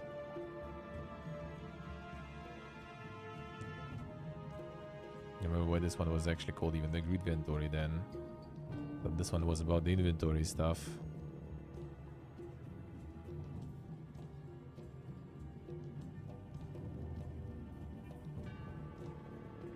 The super art. Yeah, it's when you're like blocking and stuff, yeah, with the mouse. Yeah, basically actually do shit. Yeah, I remember. This part of the trailer I remember. And then you need with your mouse to do things, huh? That might be interesting. Might be interesting.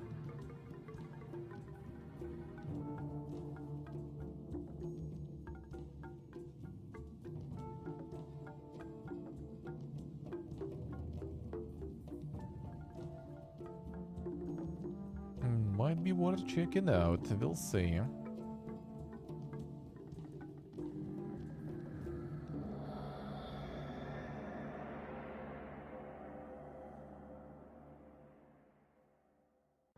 Putin versus aliens extended cut. Cyber Putin 2033. Alright, brother. 33. Should be until 2036, I think. So yeah, sadly, might be quite realistic. How long he's planning to sit, probably. Entirely. Cute Honey Special Edition. Oh, there's a lot of followers in that one too. Coomer is gonna cool, man. Spring is going wild there. Systems of Sadamora. Then Sodom and Gomorrah just like emerged. Interesting. Interesting concept.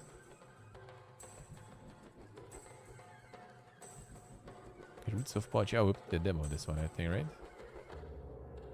Yeah. I remember. Another kind of Stardew-ish one. The after image. But everything with like the weeb stuff is already kind of like scary to hover over even. Because you never know how deep that weeb hole goes.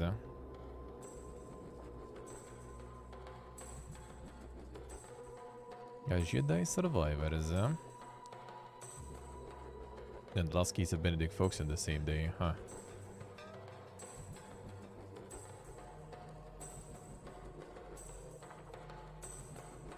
Interesting. Sugoi Adventure. Let's see. Gas Station Simulator Airstream DLC. Refueling the planes or something now.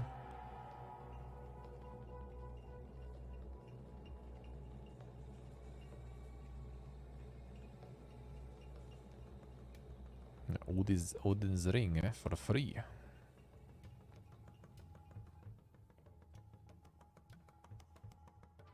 Insane RPGing there. Maybe not the hidden gem, but maybe, you know, something at least. Might be something at least. And there's Occupy Mars also, and the Mars Colonists. Yeah, that's the playway. Alright, that's another simulation galore. Elden Bling. There it is. There it is, dude. Maybe you'll like this one at least, there, Musk. Might be better than Elden Ring after all.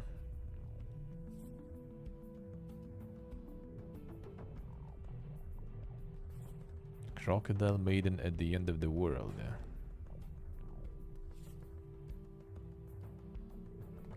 Their own identity. I wonder how this will go for them.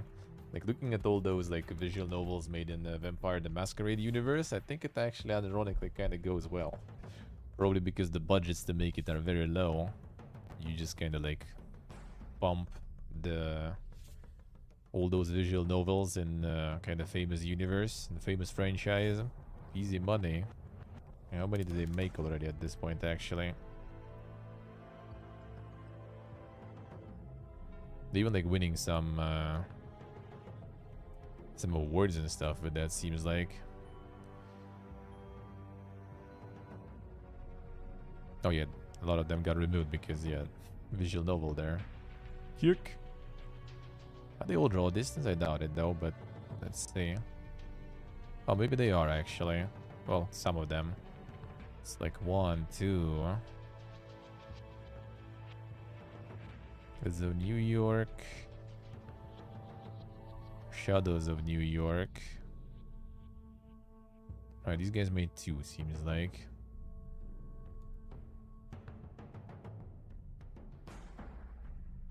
The Swan Song is 1, 2. Hardest Lullaby. This one is actually kind of like RPG-ish at least. Free to play.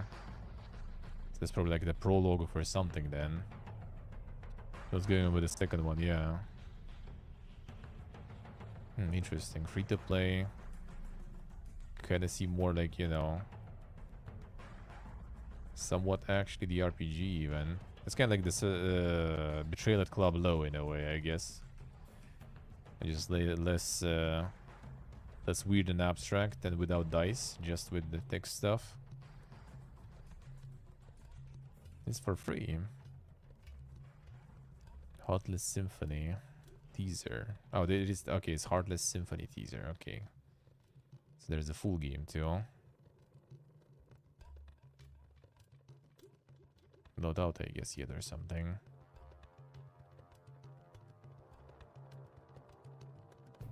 Parliament of Night. Oh, that's like literally just interactive book too. Is it made by that studio that makes a bunch of those? Nah, or maybe it's another one. Oh, these guys are pumping too. Okay, 490 reviews on this one too. The DLC for the book also. Yeah, that's my favorite. Costs quite a lot too. Sins of the Sires. Oh yeah, that one too.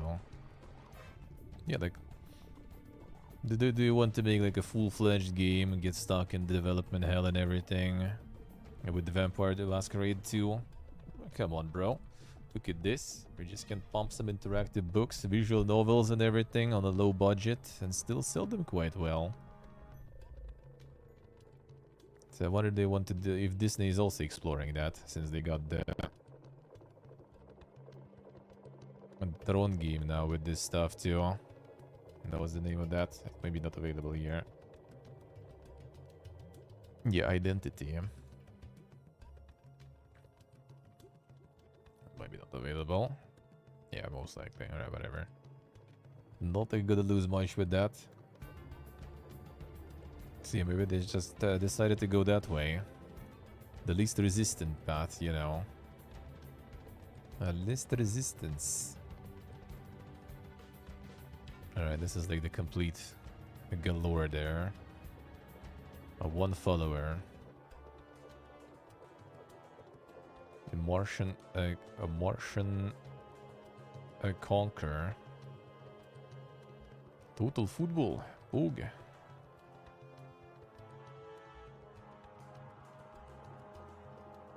Let's see soccer, right? It's not gonna stop them from making some games too. Oh, the Agony VR. Then now you can suffer through it in VR too. Well, I guess there is a Coomer, the Coomer patch and everything, so that might be actually kind of okay in VR probably. People probably will enjoy.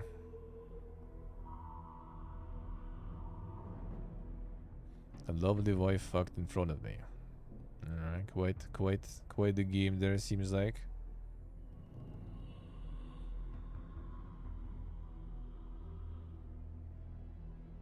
Squirrel and Nuts.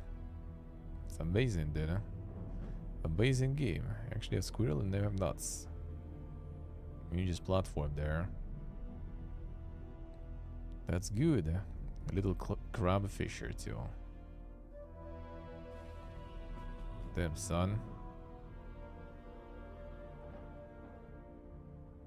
The funny part is like that's probably even like better levels of art than I'm capable of. Feels bad, man. Unlucky. Here, let's get to them the use. Not super much, but there is some good stuff going on. No, and not so good stuff. Stuff worth mentioning, I guess. Let's put it that way. Let's put it that way. Alright.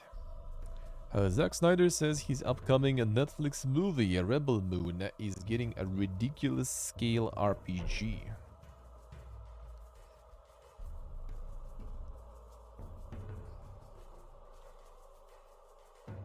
One thing I'm having a really good time with, and I don't really know if I'm supposed to talk about it, is this RPG that we are doing that is just literally insane. And so immersive and so intense and so huge. There's more coming, but all I'll say is that it was pitched to me because I've always wanted to do an RPG. Like, well, we could do it at this scale or we could do it at a ridiculous scale. And I was like, ridiculous scale is clearly the scale that we should be doing it. It's gonna take so much time. We've got to do all these brain dumps. You've got to tell us everything in the universe, what's happening, the science. Snyder said he was happy to do that, telling them, let's go all the way. The movie gonna be in December. All seems like, considering the scale, then the game will be like when the sequel for the movie will be already out or something. Probably. A Respawn Entertainment opens new studio devoted to Apex Legends development. So they didn't even cut people. They decided to open a new one.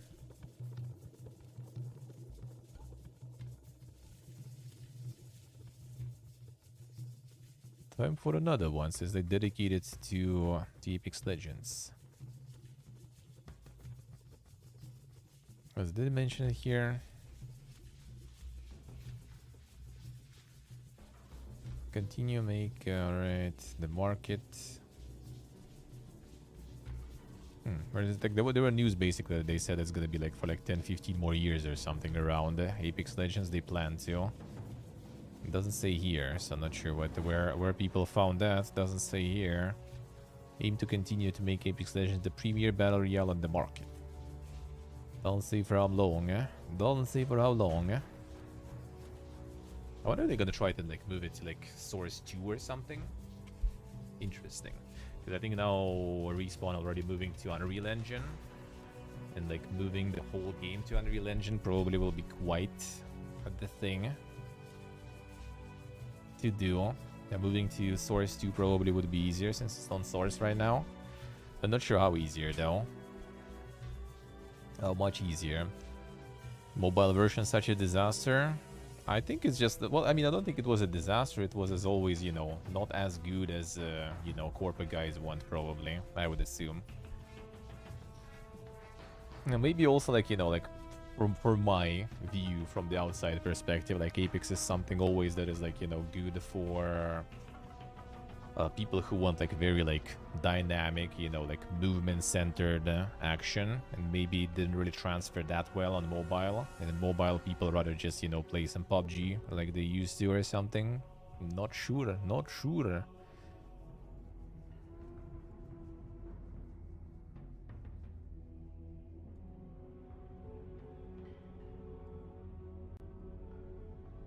Crash Team Rumble gets June release date, bet the next month. We'll see how this will go.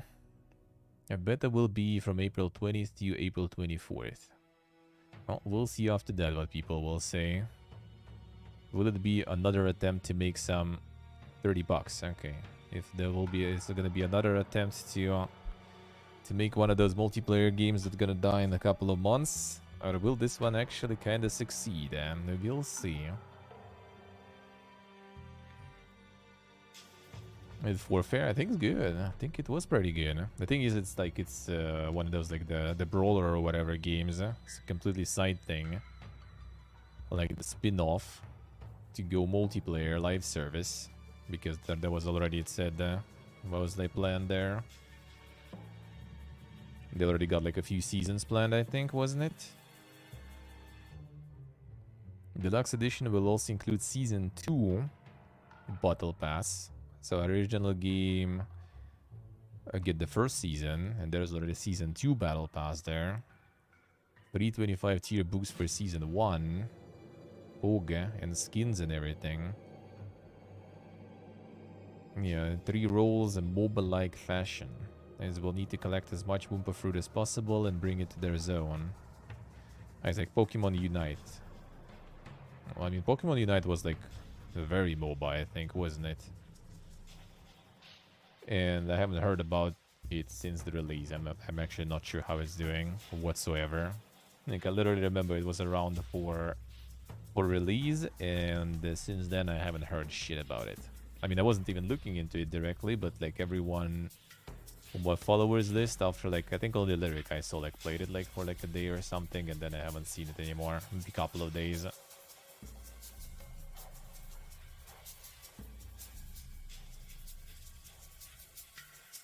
Yeah, so not sure. We'll see. Marvel Spider-Man 2 Venom voice actor hints at September release date. Alright. Developer Insomnia Games has only said the game will be released this fall.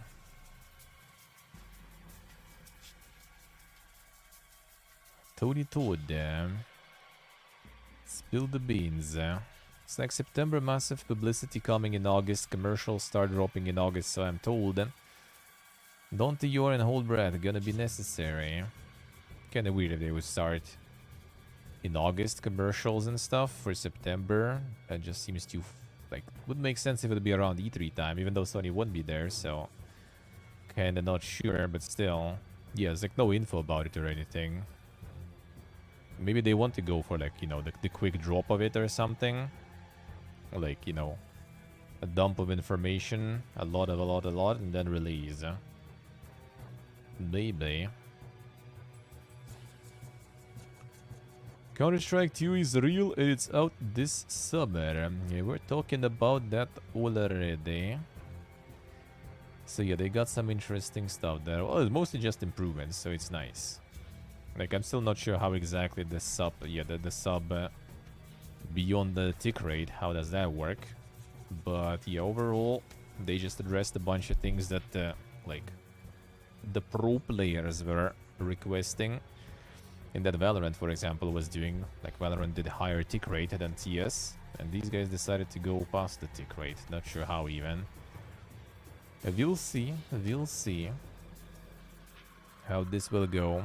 Upgraded overhauled maps, game-changing dynamic smoke grenades, tick rate independent gameplay, designed visual effects and audio. All player CSGO items go with them in CS2. So that's good. They decided not to go for like the new game or something. They just basically making a big update for CSGO. I mean, considering that they just recently hit 1.5 million players, that makes sense.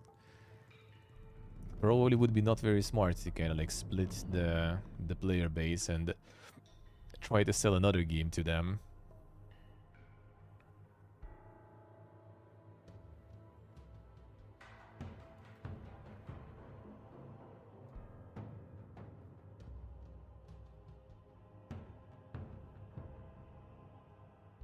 Nesi so che sì. Could be. Yeah, maybe dude also has like the outdated info, like he already recorded everything, right? They said initially it's gonna be September, and he remembers September, but they already delayed it or something since then. Could be that. Overwatch 2 is a new game, yeah. Aliens Dark Descent gets a gameplay trailer and June release date. Let's see. Commented gameplay trailer. Yeah, I mean, 2 minutes fine. And welcome to this exclusive first look at Aliens Dark Descent. In this short preview, we reveal what kind of experience awaits you.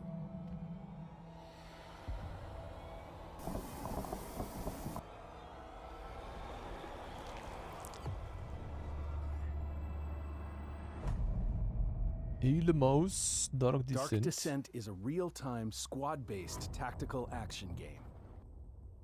You are the commander. Marines are your weapon. You are tasked with investigating a sinister uprising that caused a vicious xenomorph outbreak on the moon. Your squad is controlled fluidly and intuitively as one unit, where any command you issue is automatically dispatched to the Marines best equipped for the task. Whether you're using mouse and keyboard or a controller, we want you to be fully immersed in the world and the iconic Aliens experience. You know what to do. Lead strategically. Enter combat without breaking stride, slowing down time at the touch of a button, just enough to distribute tactical orders with military precision. Tread carefully, though, because death is permanent in Dark Descent, and losing a Marine in combat is irreversible. Shut the doors! Forge unique paths for survival. Alien IPs where you just like Explore mow them large down. open Yeah, I maps to agree. complete story missions and side objectives. Come out friendly like, yeah? Don't shoot, don't shoot! Level up your loyal Marines with special abilities, perks, and gear, and customize the squad composition to optimize each run. At Tindalos, we're extremely excited to bring this game to all the real-time action strategy fans. It's real time. It's not turn-based, so not really XCOM. That needs, like, you need to kind of feel it, I feel, to understand, probably, because that I'm not sure. That looks like a little too dink in terms of controls and everything. In real time with all that stuff, is either gonna be like way too dink in terms of controls, or it's gonna be kind of PP again. As in, like, you know, it's just gonna be like staying there, looking at approaching alien to eat their ass or something. That's something they can do one demo for, I feel.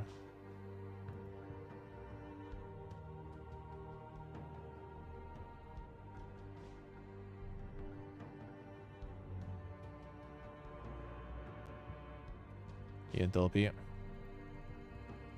can slow down time. True, true. But it also says, like, you know, you control your squad as a single unit. I don't know, maybe he said it like metaphorically, I guess. But like, yeah, it's kind of like then how you control every single one of them.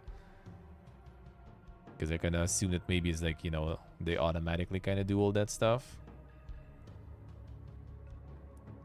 Redfall, Microsoft cancelled PS5 version after Bethesda acquisition, Arcane director says. Arcane was developing PlayStation 5 version of its upcoming first-person vampire shooter Redfall before Microsoft acquired Bethesda in 2020. However, following the acquisition, the PS5 version of the game was cancelled by Microsoft, according to Arcane director Harvey Smith in an interview with IGN France. Discussing this with IGN France, Smith said, "We got bought by Microsoft and that was a huge change. They said, no PlayStation 5. And now we're gonna do Game Pass, Xbox and PC. Yeah, I mean, that all happened, I think, even before they announced the game in general, wasn't it? So, yeah, it wasn't even... Yeah, it was revealed in 2021 and acquired in 2020. So, technically, you know...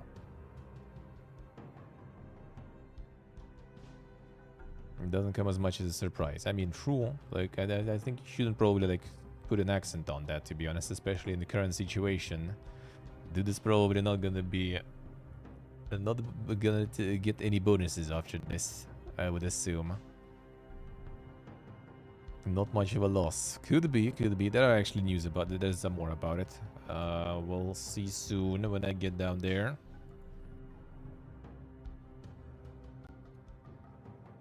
Atari to acquire a System Shock remake developer Night Dive Studios for roughly $10 million. That's I'm not sure if it's like a good price or not, because like they don't own the franchises or anything, the Night Dive, right? They just make remasters of other studios' franchises.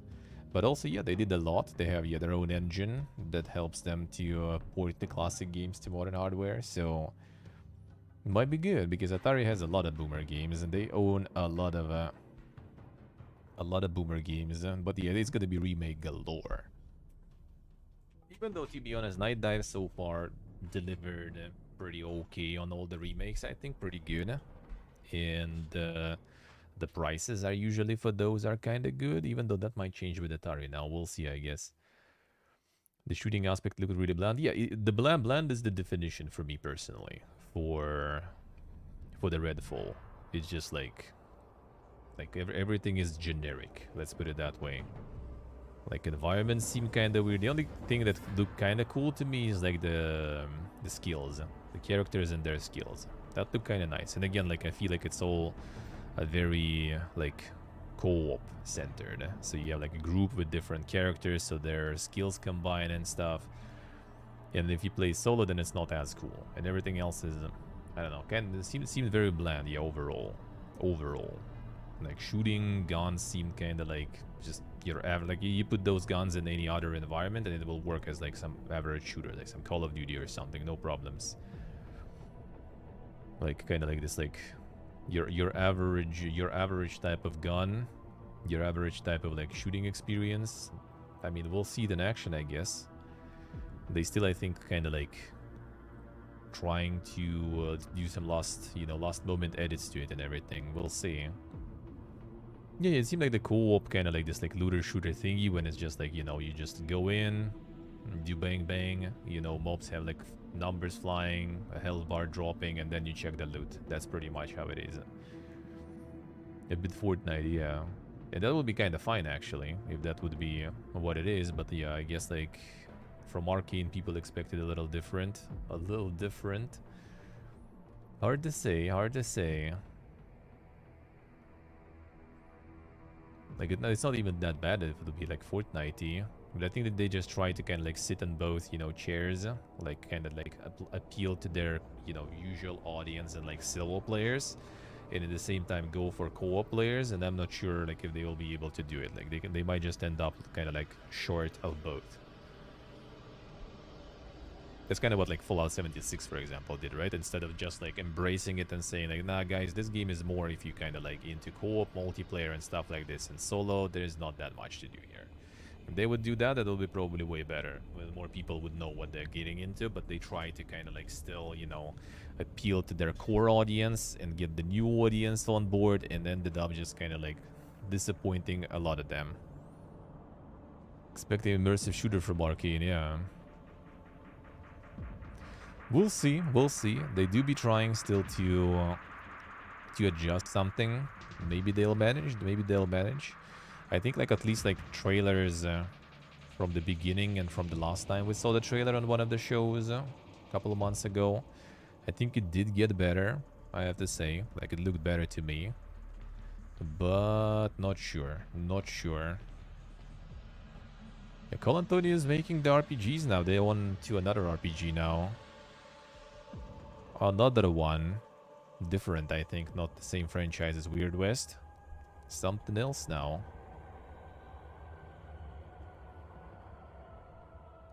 They were looking for some writers there, I think. No, I don't think they announced that there was like they were looking for writers. I think some like, you know, experienced writers to work on it, on a new project. I think it is another RPG. I don't remember it like exactly, but yeah, there was like a tweet about from him about looking someone for a new project, I think. Alright, reveal a trailer or a Lego Drive. Thank you for your volume levels here. As usual. Hello, Bricklandia. I'm Vicky Wheeler. And I'm Parker Carr. Today's top story. You driving fast. Really fast. And at the same time, the shit quality too. Build stuff. Come on. You break stuff. And you want this, the Sky Trophy. But there's a villain in your way. Shadow Z. That's me, Shadow Z. All right, Z, hit the bricks. That's Clutch Racington, ex-big shot driver who trains rookie racers. So let's go.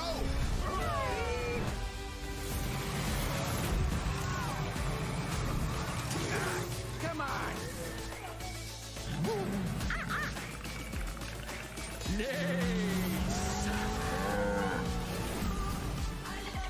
Something's happening. It's robots. Don't stop. Keep smashing. The Lego Forza, yeah.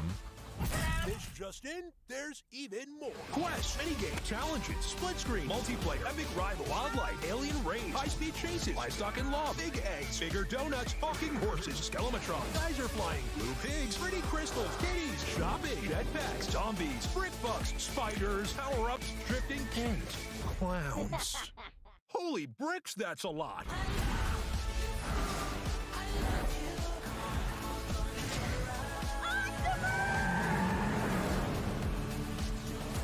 What do you say, Hotshot? Are you ready for greatness? More often than not good fun. True. True. Yeah, I'm not sure about the building. How the building gonna go. If it's gonna be some nice building stuff there, that might be kind of fun. It might be. We'll see. We'll see.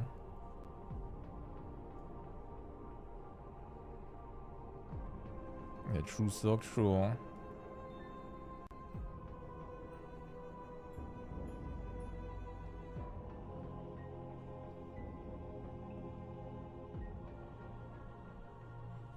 Facepunch cancels GDC meetup following threats to developer safety. A Rust developer will instead speak to attendees and review portfolios via email. Well, welcome to the convention world, dude.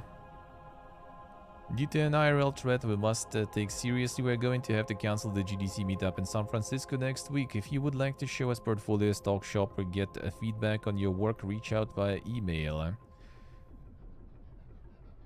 Important to remember, developers are indeed humans. When threats arise, we make their safety #1. Yeah, well, apparently there was like some after party or something where a bunch of people got roofied. So, insane conventioning, dude. Insane conventioning. That was on TwitchCon back in the day too. I think last TwitchCon they actually like did something about it. I haven't heard about it anymore, I think, at least. I think so. I think they made like the drinks with like the covers or something, whatever. Because of Rust, yeah. I mean, I don't think they have anything like going that actively outside of Rust. The Gary's mod, I don't think so. They're still working on that probably. But yeah, like the Rust, mostly Rust probably. Yeah, threats against Facepunch are commonplace now, with community-facing staff receiving them on a daily basis, usually from players who lash out on social media if they disagree with any changes the studio makes to Rust. Rufi said on GDC Dame Gamers, it seems like them developers this time, actually. It's more like it was like some sort of like, you know, industry. Well, actually, it's like friends from the industry too, so someone could bring some like friend with them and everything, so yeah. Rust is the best programming language, too. Prepare for death threats, too. Someone's gonna disagree with you on that one. Well, welcome to social media world, dude.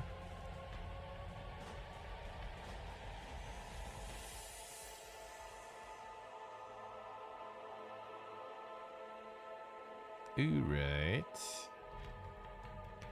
Lord of the Rings Gollum gets new May release date. So they did the showcase we saw, and I guess this trailer already got better reception. So now they're gonna get the release date, May 25th now. Because last trailer got such reception that they actually delayed it, and now they showed it again, and I guess people are a little more happy with it now. So I guess they're gonna release it now again. Looks less like shit now. True.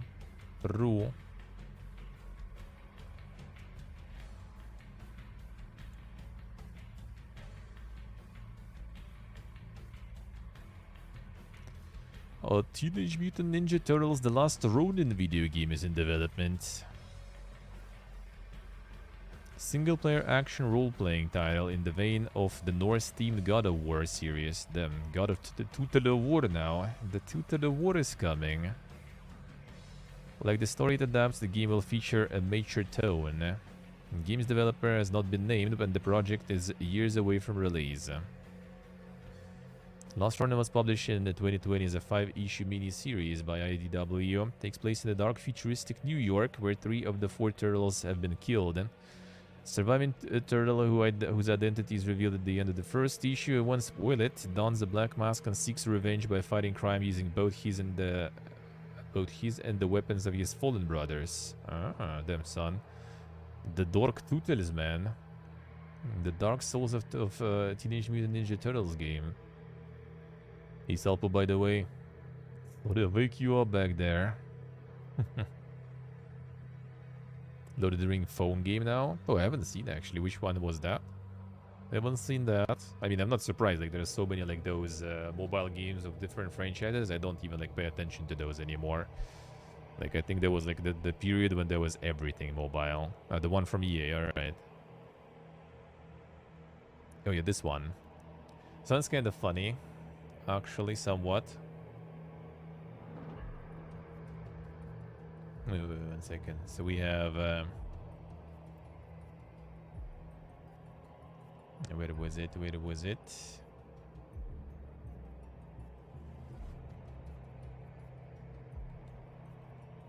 Yeah, so this one. Felony charges against Justin Roiland have been dismissed. The former Squanch Games CEO says he would like to focus on restoring his good name. So dude already got kicked from everywhere.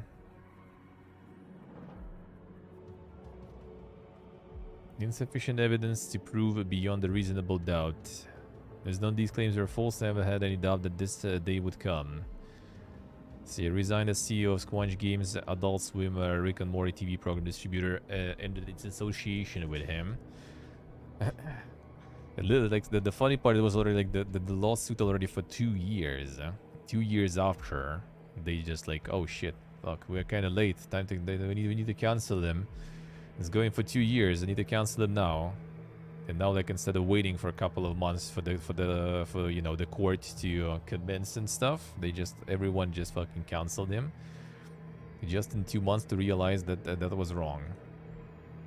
And the thing is, at least they kind of posted about them, because there was also this one. And this one no one posted about. Joint statement from Carissa Barrows, Kelly Bristol, and Chris Avalone. The parties resolved the matter and claims were dismissed with prejudice pursuant to a confidential statement that provides for a 7-figure payment that includes the return of the attorney fee award entered against Mr. Avalone in California. You understand that Ms. Barrows has requested to retract her comments to the media about me. Statement are as follows.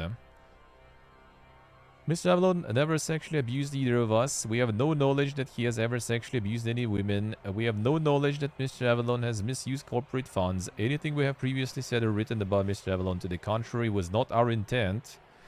We wanted to support women in the industry. Like, dude, imagine lying out of your ass just to support women in the industry. Like, brother. Brother. And dude just like lost everything. That's a nice support there, yeah. So dude got kicked from what? Dying Light 2 got him kicked. What else? Vampire the Masquerade Bloodlines 2 got him kicked. Well, I mean, it also kind of died anyway. What else happened there? Oh yeah, there was another like some little RPG. It ended up kind of failing, I think, anyway. Yeah, 3 games. There was a third one there too, and they also got him. Like, basically, the only company that kept working with him was Owlcat Games, with Pathfinder and everything. Everyone else just kind of kicked him. Oh, the Waylanders. Yeah, it was the Waylanders. Yeah, that one I think ended up being not very good in the end too. But yeah, so far I haven't seen anything yet on the media. So they supposed to actually. They supposed to actually go and retract their statements there. If I remember correct. Yeah, retract our comments to the media about me.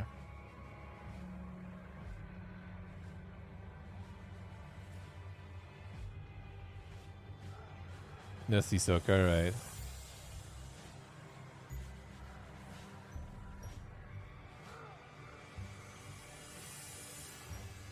Could be Alter, could be, could be.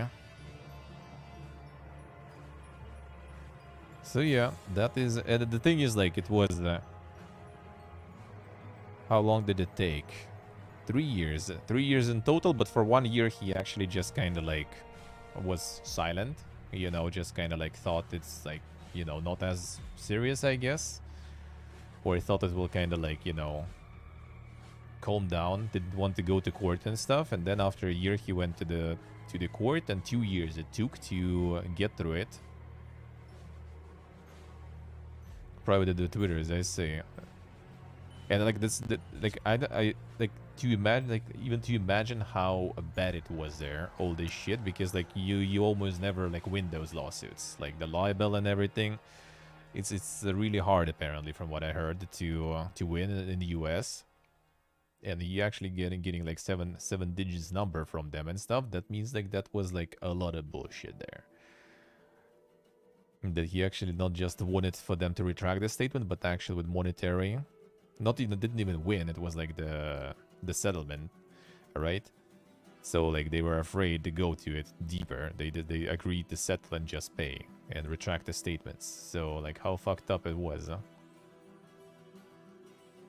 A 1 mil minimum. That is ridiculous actually. Yeah, that's a lot of nuts, dude. Huh?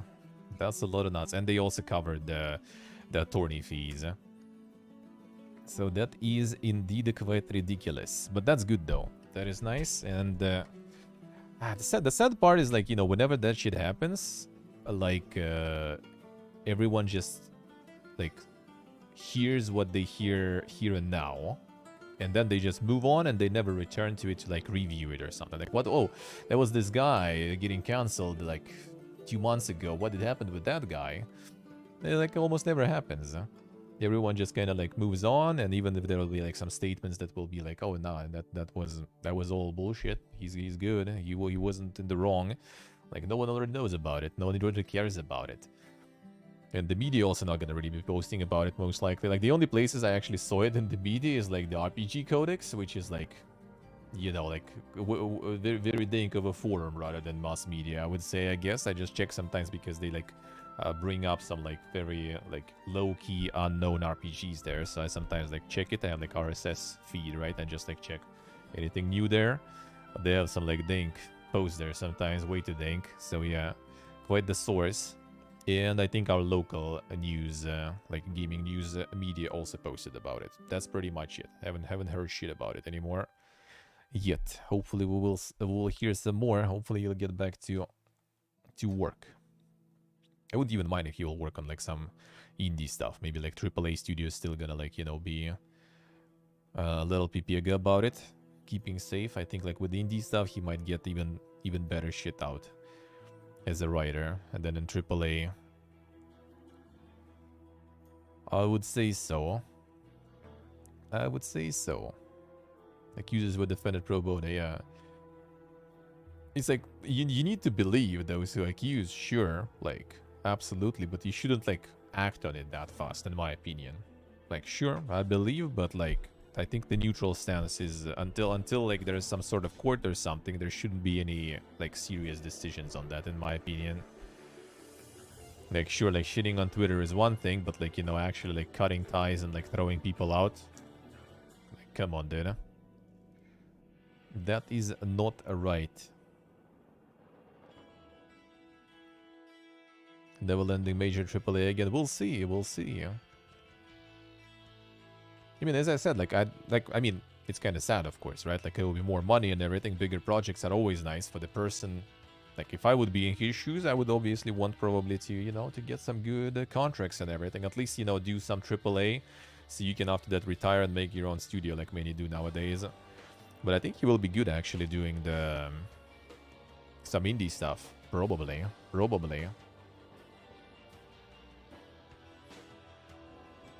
Like, just work on some indie thing. Well, like, not even like super indie again, like Owlcat Studios or something. That's already not indie nowadays, you know. For the past 2 years, I think I was checking some of this, and I don't think he did. I think he can like freelance basically. So maybe he even like worked on something, but maybe not under his name, I would assume, because I mean, you need to make some money after all for 3 years. That's a lot, right? And he probably had some savings and stuff, but still, that's a lot. He's set for life, you think so? I mean, could be, but I kind of don't really think so, to be honest. I don't think so. I really doubt it, really. Like, the stuff he was working, at least kind of like bigger stuff, wasn't that big to like be set for life. And I don't think those, like, you know, like Fallout New Vegas and stuff, like, I don't think they had Oh, no, we're not talking about Royland. Royland probably are. We're talking about Chris Avalon. We're talking about Chris Avalon. Royland maybe. Royland maybe, not sure.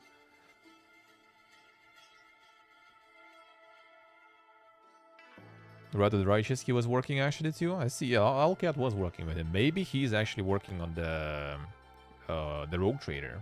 That's cool. That would be really cool. 1 mil isn't enough for a nice retirement in the US. Yeah.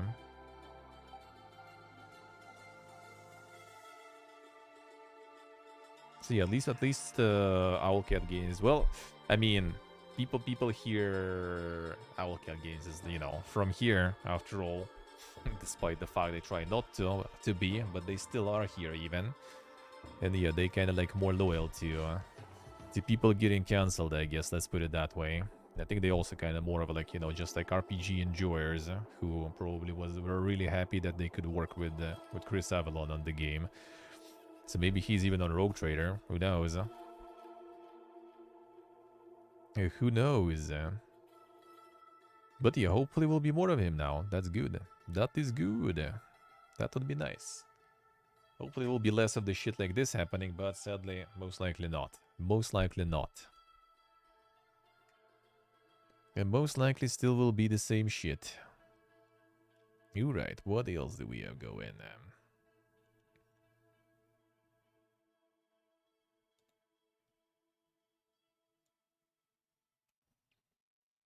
Canada judge rejects unlawful gambling accusation in EA lootbox lawsuit. But the court rules that the class action claim may proceed based on the prospect of deceptive practices. So it is not gambling, but deceptive practices are there. See how it is. Deceptive, but not gambling. Deceptive and unconscionable acts or practices. But not unlawful gaming or gambling. I think at this point, like already, like all the loot boxes stuff, it kind of like evolved into other stuff. Like you don't really even hear that much about like some loot box drama too much. You hear more about like gacha stuff. You hear more about like the game, the battle passes and everything, live service games. I think like it already shifted from like loot boxes into the other waters already. Nice, Steve. Nice. That's good, man. That made me want some pistachios too. Oh, that made me want some too. I don't have any. WWE 2K23 ends Hogwarts Legacy reign as champion. Damn son, they wrestled them out. WWE number 1, Hogwarts Legacy number 2 now. It was like what, 5 or 6 weeks I think it was on the first spot in UK. Now WWE got them. Not even FIFA got them yet even. Hogwarts dying, yeah, imagine losing to some WWE shit. Come on, man. Dead game. Dead game. CCP raises $40 million for AAA blockchain game in EVE Online universe. Oh, it's even in the EVE Online universe, not just from developers. Funding round led by Andreessen Horowitz. Insane, dude. Funding will allow it to build upon the research and development explorations of blockchain and Web3 gaming, enabling the development of full-scale AAA titles set in the EVE Online universe. Oof. Game's key systems will be developed on-chain, and the project will focus on persistence, composability, and truly open third-party development to create a new relationship between virtual worlds and players. That's a bit of a yikes, dude. And we'll see, I guess. EVE Online is kind of like special in this sense in general. Maybe they will actually make something that is not just the milk cow, but I kind of doubt it, really. CPU Games' vision has been to create virtual worlds more meaningful than real life, and now with advancement made within blockchain, we can forge a new universe deeply imbued with our expertise in player agency and autonomy, empowering players to engage in new ways. So before people were just like burning ships, you know, worth a real money trade, and now you'll be actually buying them, I guess, with the trade, with about some blockchain trade and stuff, with some Bitcoin. So now it's not just some virtual ship. Now it's gonna be actual money burning or something, maybe. Which, I mean, they already usually kind of like approximate, right? Whenever like some big ship or something gets destroyed or fleet, they already kind of calculate by like, you know, like the black market prices of the currency. Now I guess it's not going to be black market anymore. Well, I mean, it's going to be a different game. We'll see what it's going to be, actually.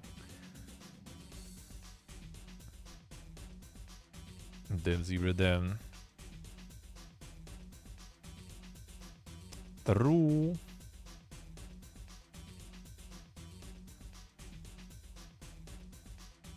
Amazon to cut 9,000 roles, and what is important, over 400 Twitch staff laid off as user and revenue growth failed to meet expectations due to current macroeconomic environment.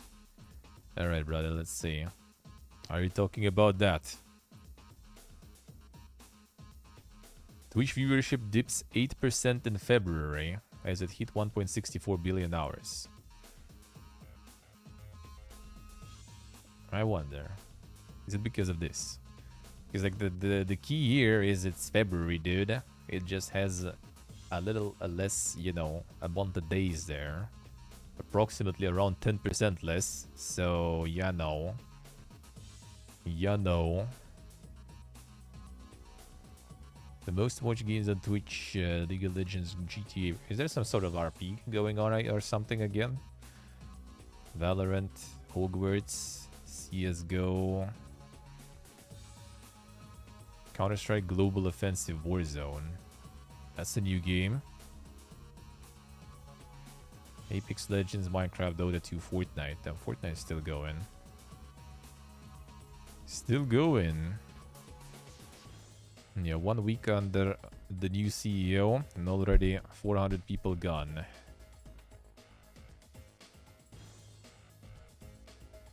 Yeah, we'll see about that. We'll see about that.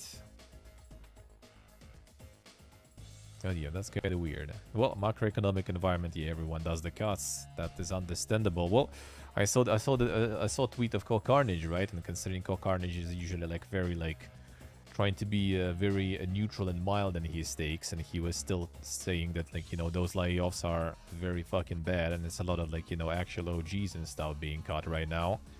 And now it's only like people interested in like, you know, in their pockets and stuff. Like if you hear that from Cole Carnage already, then, you know, shit's kind of bad. Shit's kind of bad, probably. Like he's not the dude who's gonna stir up a ruckus or some drama. And when he's already saying that, that's not very good, eh? Not sure, Zebra, not sure. Probably missing the line there, yeah, I would assume.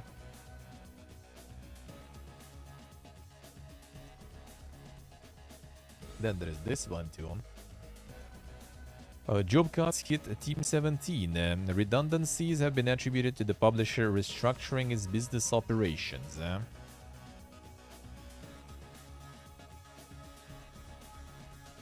Yeah, Alter, yeah.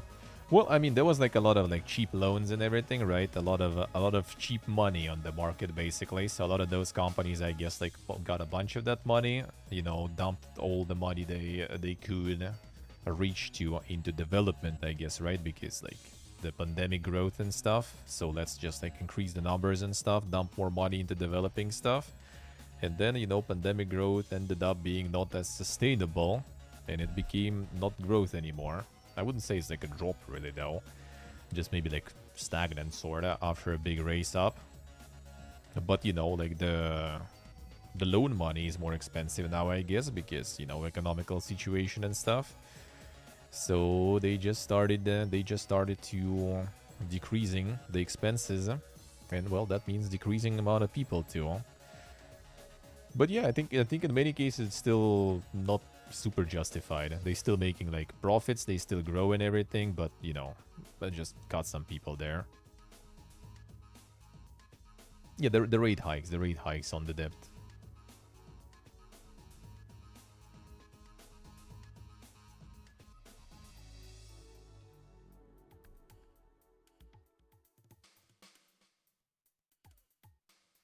Could cut like 20% without feeling much change.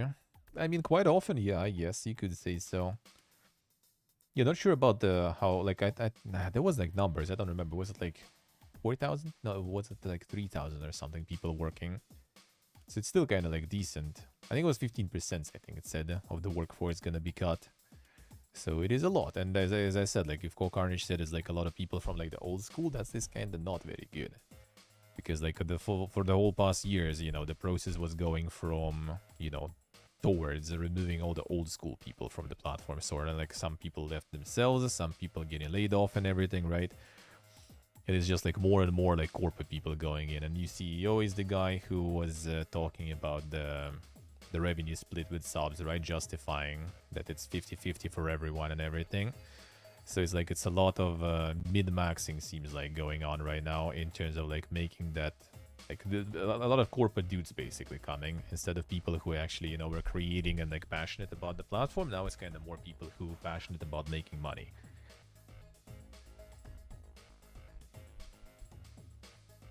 Even do exactly with all the... I would assume that a lot of people are actually just like, you know, kind of moderation team. Because you need a lot of people to deal with all the reports, with all the like, you know, with all the shit on the platform and stuff. You need a lot of people to do that. Like to review all the situations. And you can see already that, you know, reviewing sometimes is kind of PP, I guess. So even with this amount, it's still not going that well. But yeah, maybe there's not gonna be a lot of loss from cutting those, but the thing is, like, it depends who they cut, because if they're cutting like a lot of old frogs, maybe old frogs were just not doing much anymore already there, right? Just like kind of sitting there, lost their passion and everything, just waiting to go somewhere else to get fired basically, right, and retire or something. But maybe they just kind of like gonna be removing some people who are actually kind of useful and they're like passionate about stuff, and putting more people who will be passionate about, you know, lining the pockets. We'll see. Moderation is done by third party. Nah, I don't think so. A lot of like stuff is actually, you know, like people working there and stuff. I don't think so. I don't think so. Some things maybe, like reviewing some of the stuff maybe. But normally all the stuff is in-house. Like moderation especially. Moderation back in the day, like before I started streaming, like a couple of years before, I was actually looking into it. Like as a you know, the plan B back then, because back then I wasn't thinking about streaming or anything yet, right? And I was already a mod for Rella for a while in a very dedicated way, so I was looking into like different options with the work and on Twitch and everything. And then yeah, moderators, they recruit moderators. Like there's the, you know, like the staff as in tech stuff and everything, and there's actually moderation stuff. Like every region has their own moderators and stuff. So yeah, they do have. They're not gonna hire in San Francisco. They just hire a remote. That's it. I think even back then, because we didn't really have our own office here ever. Like all the ex-Soviet states partner managers and stuff, they sit in Germany, I think. Like who manage like everything, like Russia, Ukraine, Belarus, everything. They were sitting in Germany. So they're not even here. They're not even here. Like the office is there, and then some people are there, and some people are just like working remotely, basically. So they ain't gonna pay you 10,000. Nope. Same as like all the Nordic people, see the Nordics, you know. They do have a lot of moderators and stuff. If anything, they're not outsourcing them. They try AI and stuff probably to cover for a bunch of it. But yeah.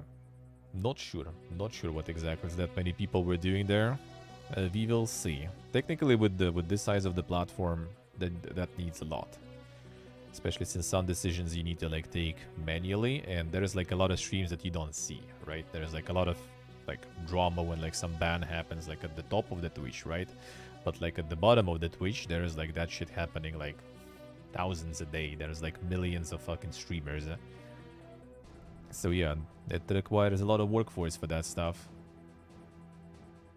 probably part of the reason why they're like focusing that much on like the top of the platform, right? Because they just maybe want to kind of like reinforce the top, so the bottom later they can just kind of like ditch, because it like takes a lot of effort, takes a lot of bandwidth and everything, right, to host all those streams with like one viewer and everything. And they just gonna start maybe like doing some sort of culling, or like doing some sort of like, I don't know, some weird limitations on some other things. I have a feeling, like doing some sort of like checks, you know, like limiting some things to affiliates first, then limiting some things to partners, you know, and kind of like increasing the plank to be like kind of available on platform maybe.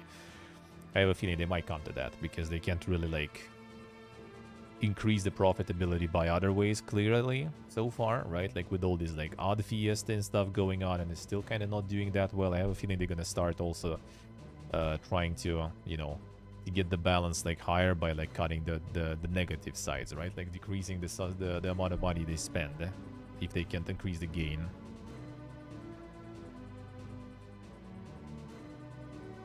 Have them zero them. Fighting the fight. Team 17 Games label has initiated a realignment developments within its studio operating business model in order to better meet the needs of our development partners and grow of our owned IP. Could result in a small number of redundancies. However, we have a number of roles open across the group and will be encouraging and supporting any colleagues that wish to apply. News of the job cuts follows a year after a report detailing poor working conditions at the games firm for past and present employees. I see.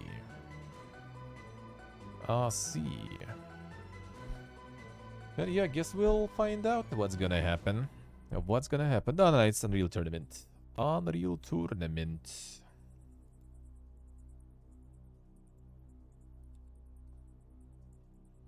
Hope you're wrong. Hope I am wrong. No, everything's gonna be good on Twitch. Hopefully they will actually at least, you know, do some, you know, some messaging, because we haven't heard from them since March last year, you know, at all about you know, what's gonna be happening to all of us sitting here. What's our perspectives? What's our options? That kind of stuff, you know. EA to sunset Battlefield 1943, a Bad Company 1 and 2, and Mirror's Edge. Update: Mirror's Edge will not be delisted, while the 3 Battlefield titles will go offline on April 28th. Yeah, I didn't get that. Like, why would you remove Mirror's Edge? It's not multiplayer or something? Like, why? Oh, why? Customers will no longer be able to purchase them afterwards. Yeah, I'm not sure why these either. Like they were like fun servers, servers of many of these, I think. So I don't get why. Like servers already probably closed anyway. So like just having them on the store, they don't, you know, ask for food or something or for rent or something. They just like sit there and that's it. Titles hold a special place in our heart. We're now looking forward to creating new memories alongside you as we shift our focus towards our current and future Battlefield experience. I don't know. Kind of weird. Kind of weird, man. Why not? Why not have them there still? With Mirror's Edge, I would kind of assume if they would do something like this, that there would be a remaster or something coming. It wouldn't surprise me. No, the Mirror's Edge they're not removing. Mirror's Edge they're keeping. There was a wrong report first. id at Xbox has paid out more than $4 billion to developers in 10 years. Microsoft's Indie Initiative has launched over 3,000 games, another 3,000 to come, a revamped submission process in the works. New process to submit for deal consideration, including Game Pass, in the works. So that might mean that there's gonna be maybe a lot of stuff on the Game Pass, which is good for Game Pass owners. What it also might mean is that the bag that developers might be getting from Game Pass will be probably becoming way smaller, because there's way easier and way more applicants there. So I'm not sure. I'm not sure. For developers, might be not like it's good, right? It's easier to apply, but it's also kind of maybe not that good because it's gonna be not really worth applying if you want to make some money. The other thing would be maybe kind of like the same concept as the people making all those free games on Steam, right? You just kind of like get yourself a name by that.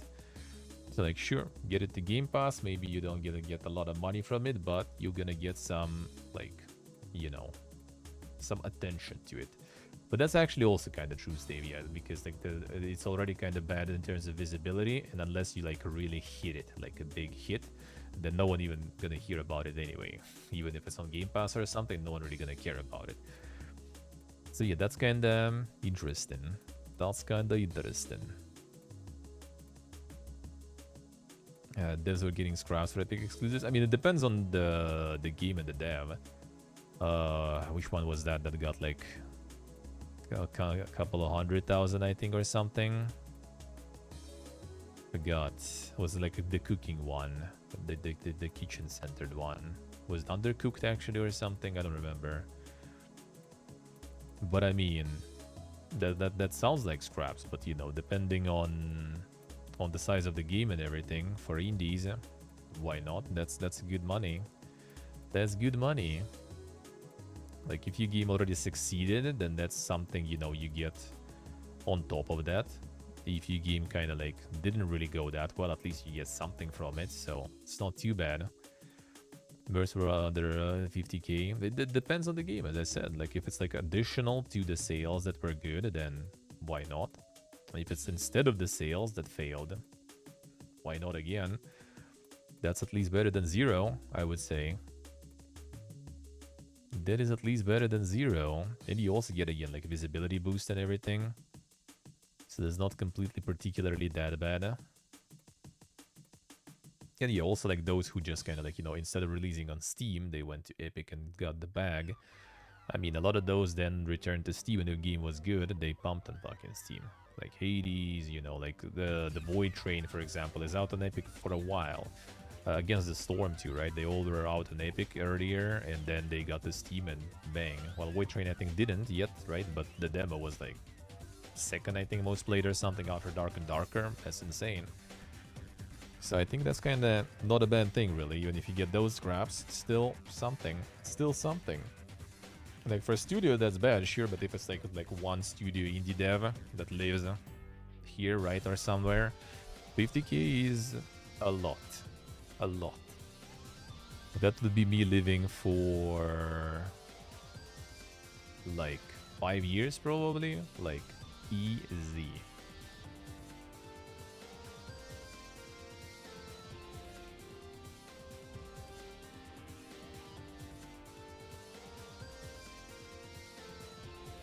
Amazon Luna launches in the UK, Germany, and Canada. Ubisoft Plus support also available to UK subscribers from today as Amazon's cloud gaming service expands. Well, the Google closes Stadia, and you know, those who didn't go super ambitiously in, they just keep going. Yeah, that's the Amazon cloud gaming thingy that started like a couple years ago, I think, was it? 2020, yeah. So, it was announced. Yeah, it started in March 2022 in the US. All right, so for a year it was in the US. Now it's going to other regions too. So yeah, kind of cloud service where you can play stuff. Luna Plus, $9 per month, £9 per month. Ubisoft Plus multi-access, 15. Jackbox game subscription for $4. All right, interesting. It's even on it. I think it's everything.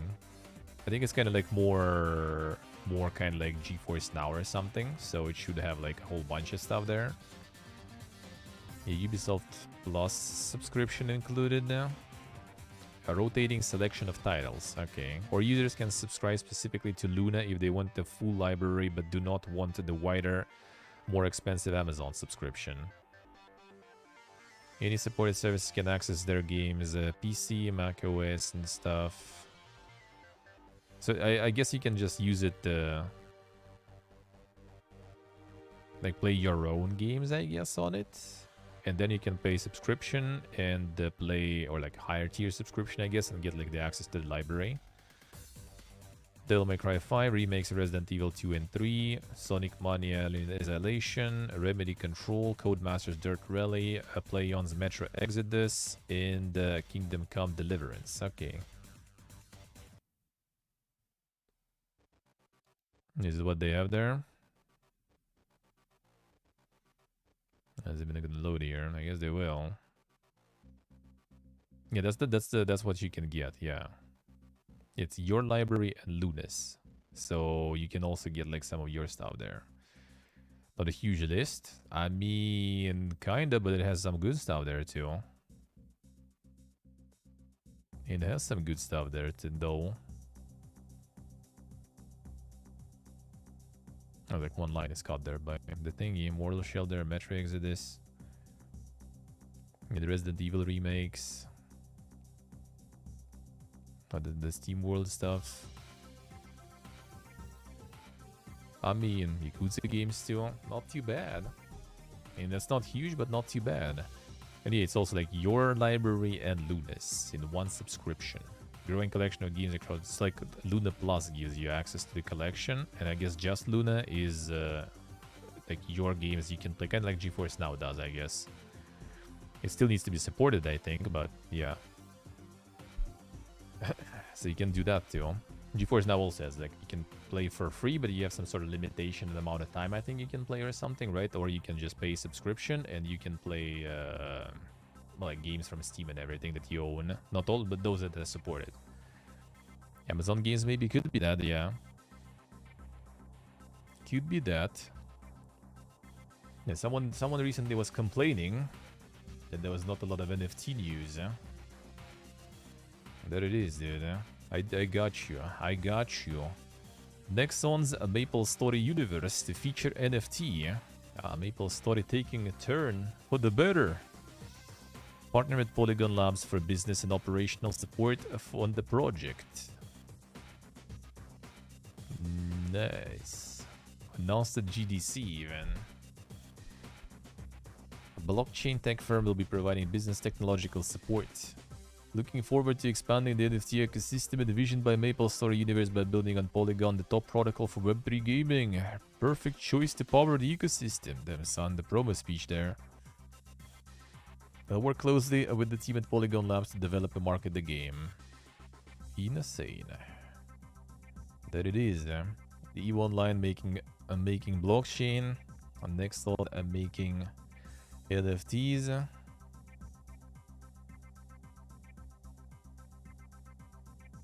Everything's going ham. Alright, let's see.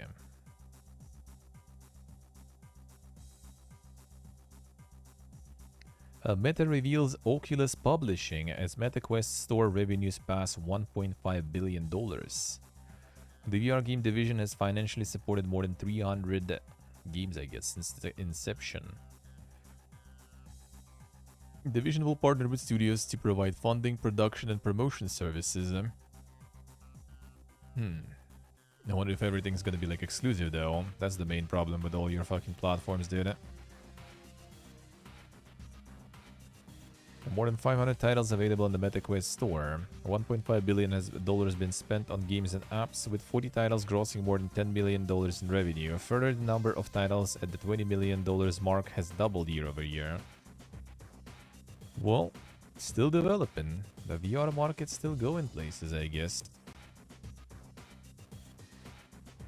CD Projekt Red writes off over $7 million costs for Project Series as development is reset. Polish firm attributed the move to an evaluation of the original project's scope and commercial potential. I wonder if they just like saw what's happening with like the live service games and decided, nah bruh, let's just restart before it's too late.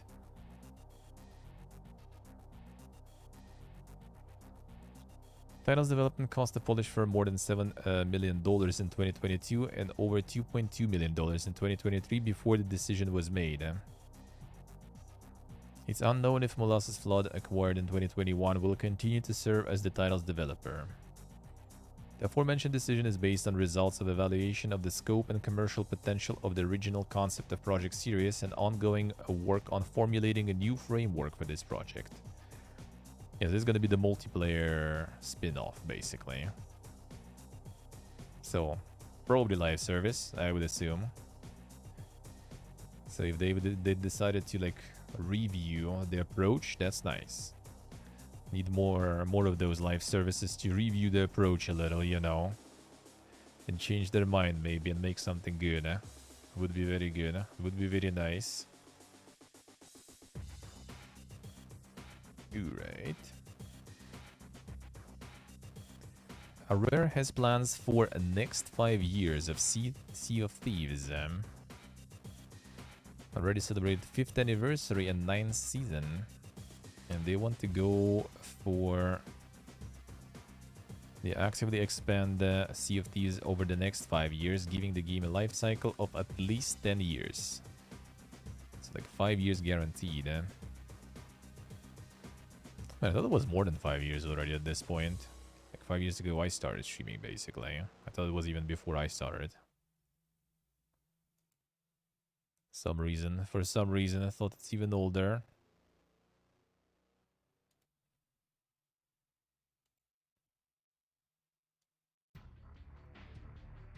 Microsoft says Sony can build a Call of Duty competitor. I mean, not false. Not false. Microsoft says that if Sony is worried about competition, it can develop its own Call of Duty competitor. Yes. Giga Chad. 10-year term will extend into the next console generation. Moreover, the practical effect of the remedy will go beyond the 10-year period, since games downloaded in the final year of the remedy can continue to be played for the lifetime of that console. They don't feel a need to have an agreement longer than a decade at a time. I would say like they take the decade, dude. The chances are high you're not gonna get shit, to be honest. And at least decade of Call of Duty, while it's kind of on its peak still, is good. Because I don't know if in 10 years it's gonna be still like that popular. I mean, seeing at it right now, it can be. But it also might not already. Things change like so fast nowadays that like 10 years is a bit too much. Just take it now, I feel.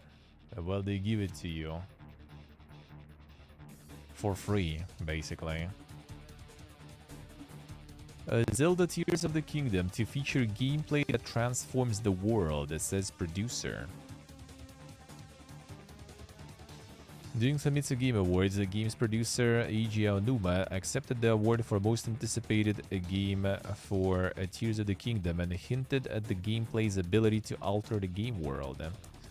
The now deleted tweet quotes Aonuma as saying, "In the sequel, Tears of the Kingdom, furthermore, the player's free imagination will be filled with new gameplay that will bring about changes to the game world."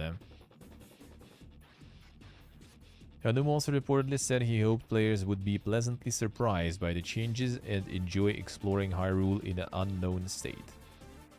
We'll see. The one with a 10-year plan, yeah.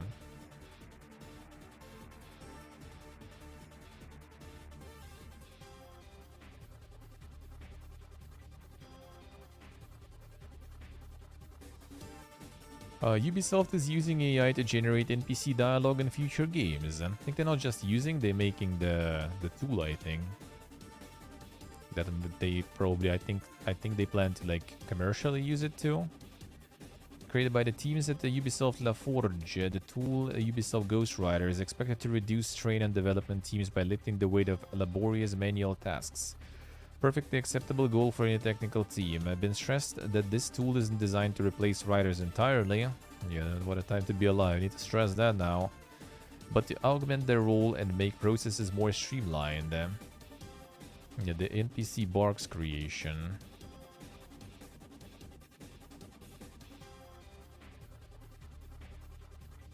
Oh, they showed in the GDC. Okay, I see. Oh yeah, YouTube comments going ham there, I see, alright. Wonderful way to make your game worlds feel robotic and soulless. Links people will go to not pay writers is astonishing. To help make Ubisoft writing even worse than it already is. An incredible innovation. Damn, son. People mold in. I think that's like one of the really annoying things for a writer to do, though. To like make all these like different varieties of the same lines. You basically just need to rewrite in different way the same phrase again and again just to make a little bit of diversity there. Nice, Orcogs, nice. Sounds good. Congrats. That guy with the druid. You need to get a necromancer now. Then you're gonna feel the druid actually was quite bad, to be honest. Not bad, but yeah, not strong. Let's put it that way. They did our boy bad, eh? They did our boy dirty, man. Avatar Frontiers of Pandora pre-orders to go live soon, it's claimed. Yes, there was like some data miner who found in Ubisoft store that is gonna be pre-ordered soon. I would assume it's gonna be... I would assume that's gonna be E3. Like Ubisoft's gonna be on E3 and they probably just gonna like announce it and like, well, pre-order now or something, I guess. Maybe even earlier, who knows. But I feel that would be kinda matching. That would be kinda good.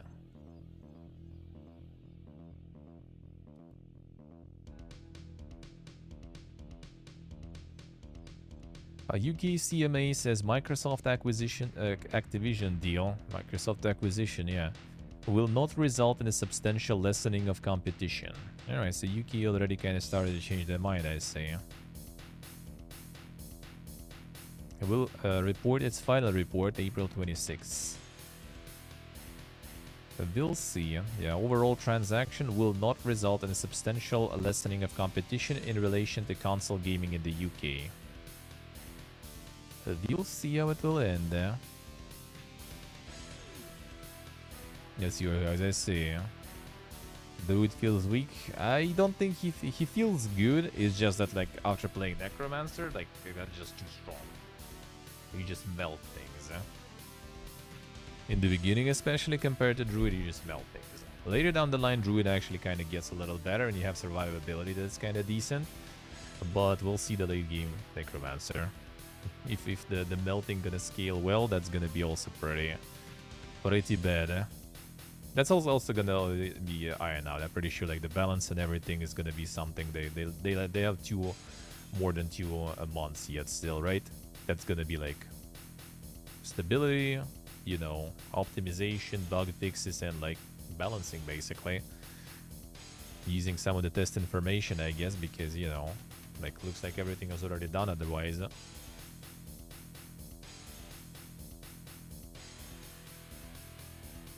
Microsoft says Redfall for PS5 wasn't cancelled.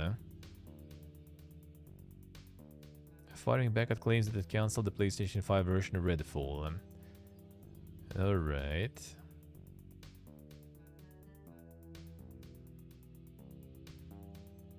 Alright, let's see. Spokesperson told Microsoft hasn't pulled any games from PlayStation.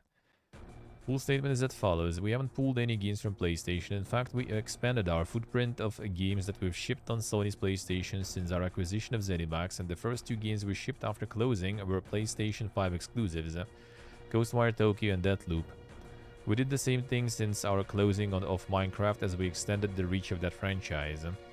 All of the games that were available on PlayStation when we acquired ZeniMax in March 2021 are still available on PlayStation, and we have continued to do content updates on PlayStation and PC. Always said that future decisions on whether to distribute ZeniMax games for other consoles will be made on case-by-case basis.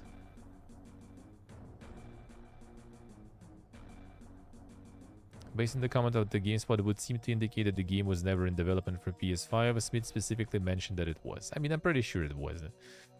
And they most likely said no PlayStation.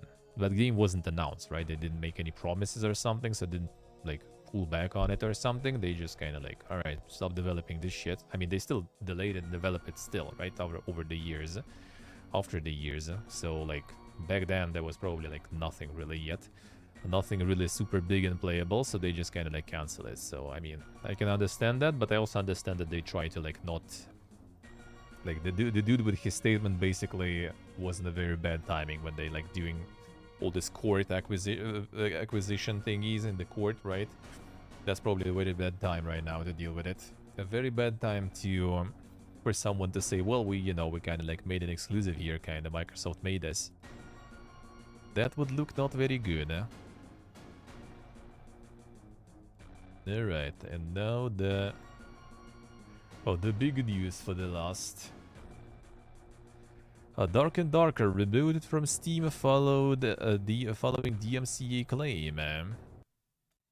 Ribobozo, man.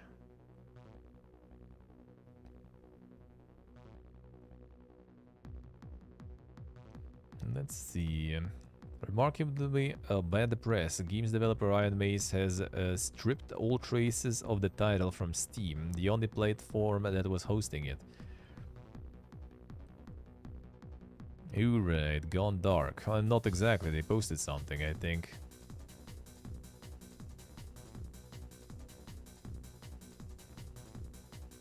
Alright, what exactly? Yeah. To all our fans, we have recently been served a cease and the desist letter and DMCA takedown by Nexon regarding Dark and Darker based on distorted claims. We're currently working with our legal team to remedy this issue in the best manner possible. Due to the sensitive legal nature of this issue, we must be careful with our statements so as to not to jeopardize our position. What did they do? So, yeah, basically... let's see... a good description of what happened doesn't seem like it, but yeah, basically like the founder of the Iron Mace was working on Nexon. They had this like Project P3 thingy that was kind of Dark and Darker, and then yeah, after some time, 2021, someone leaked thousands of files. Yeah, someone leaked thousands of files, and apparently like the founder of the Iron Mace, yeah, was working on something similar to P3, which was Dark and Darker. And there was also, yeah, like some teammates, apparently, yeah, like leaked the files, urged his ex-teammates to leave Nexon and work on a game similar to P3. So yeah, like basically do kind of like, this project is not going well or is not getting green lights, so how about we all quit and make our own game? And they were like claiming that they yoinked some assets from Nexon too, so there was like police search in their office and everything. Not sure how that did end, but yeah, also Nexon sent the DMCA now, cease and desist and everything. So yeah, they removed game from Steam and everything because of the DMCA claim. Now I guess it all goes to court and stuff, and God knows how long it's gonna go for. So yeah, probably like the April test is now over. Can probably forget about the April at least. Most likely. Most likely.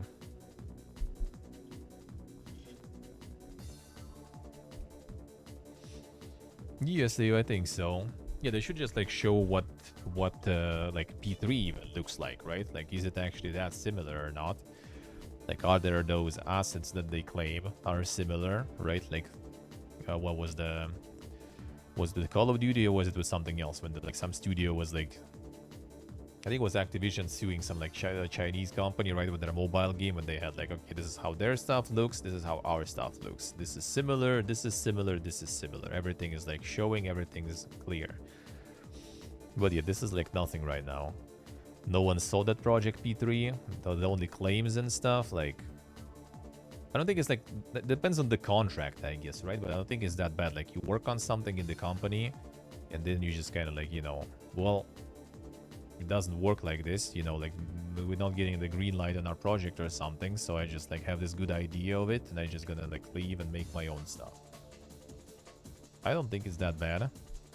But yeah, it depends on if the contracts are insane, maybe it is kind of not the good prospect for them.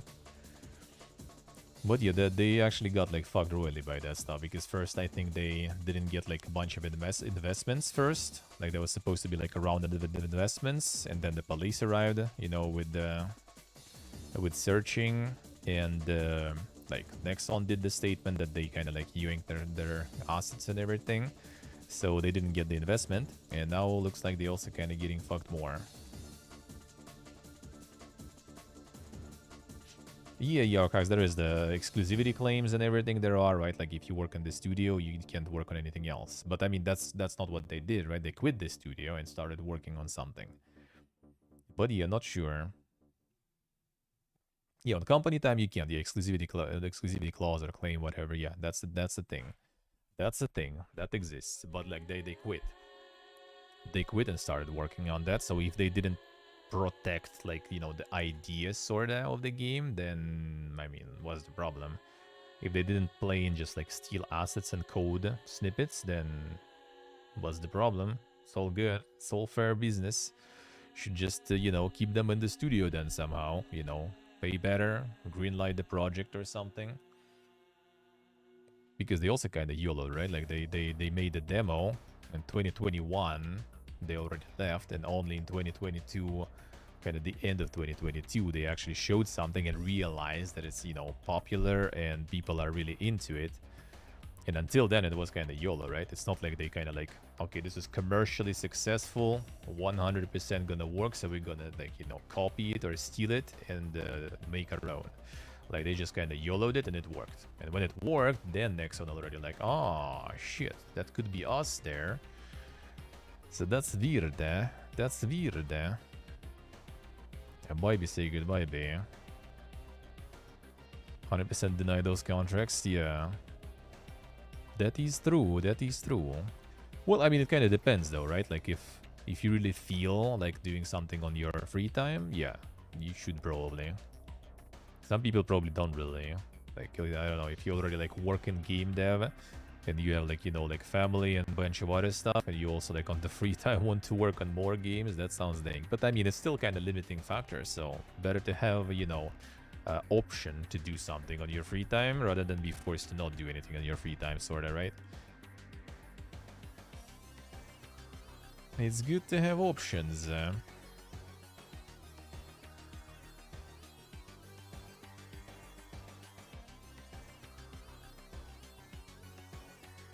Alright, then we had this one. What else? That was also this week, I think, right? Technically, yeah, I think so. Yeah. Ah, it's a tweet though. Can't open that shit. But yeah, like Atomic Heart got 5 million players in 3 weeks. 3 weeks, 5 million players, but that's also Game Pass and everything, so it's not exactly copies sold or something. A Redfall developer working to U-turn on single-player always online restriction. We listen, they say. Alright. Remove the game's always online requirement when playing strictly in single-player mode. So like the last moment fixes right now, basically, to get on the feedback.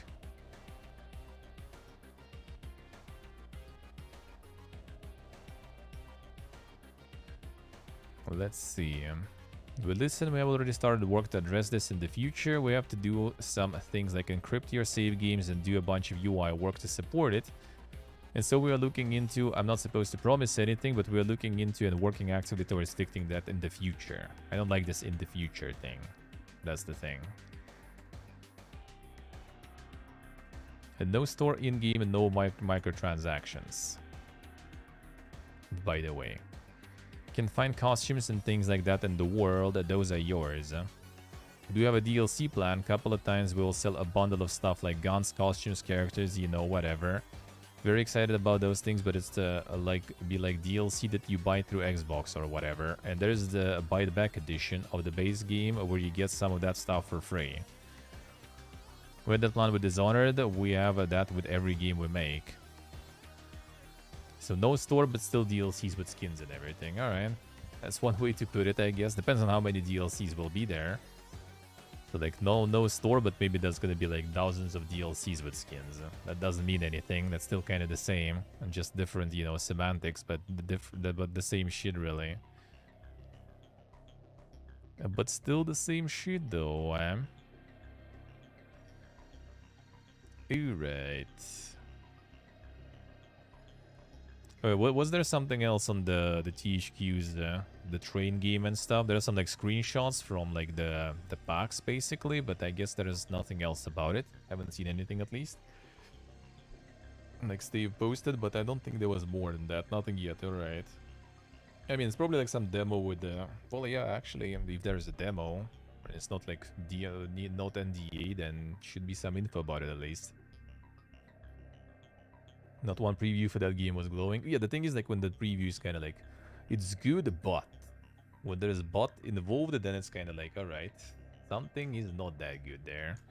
Usually.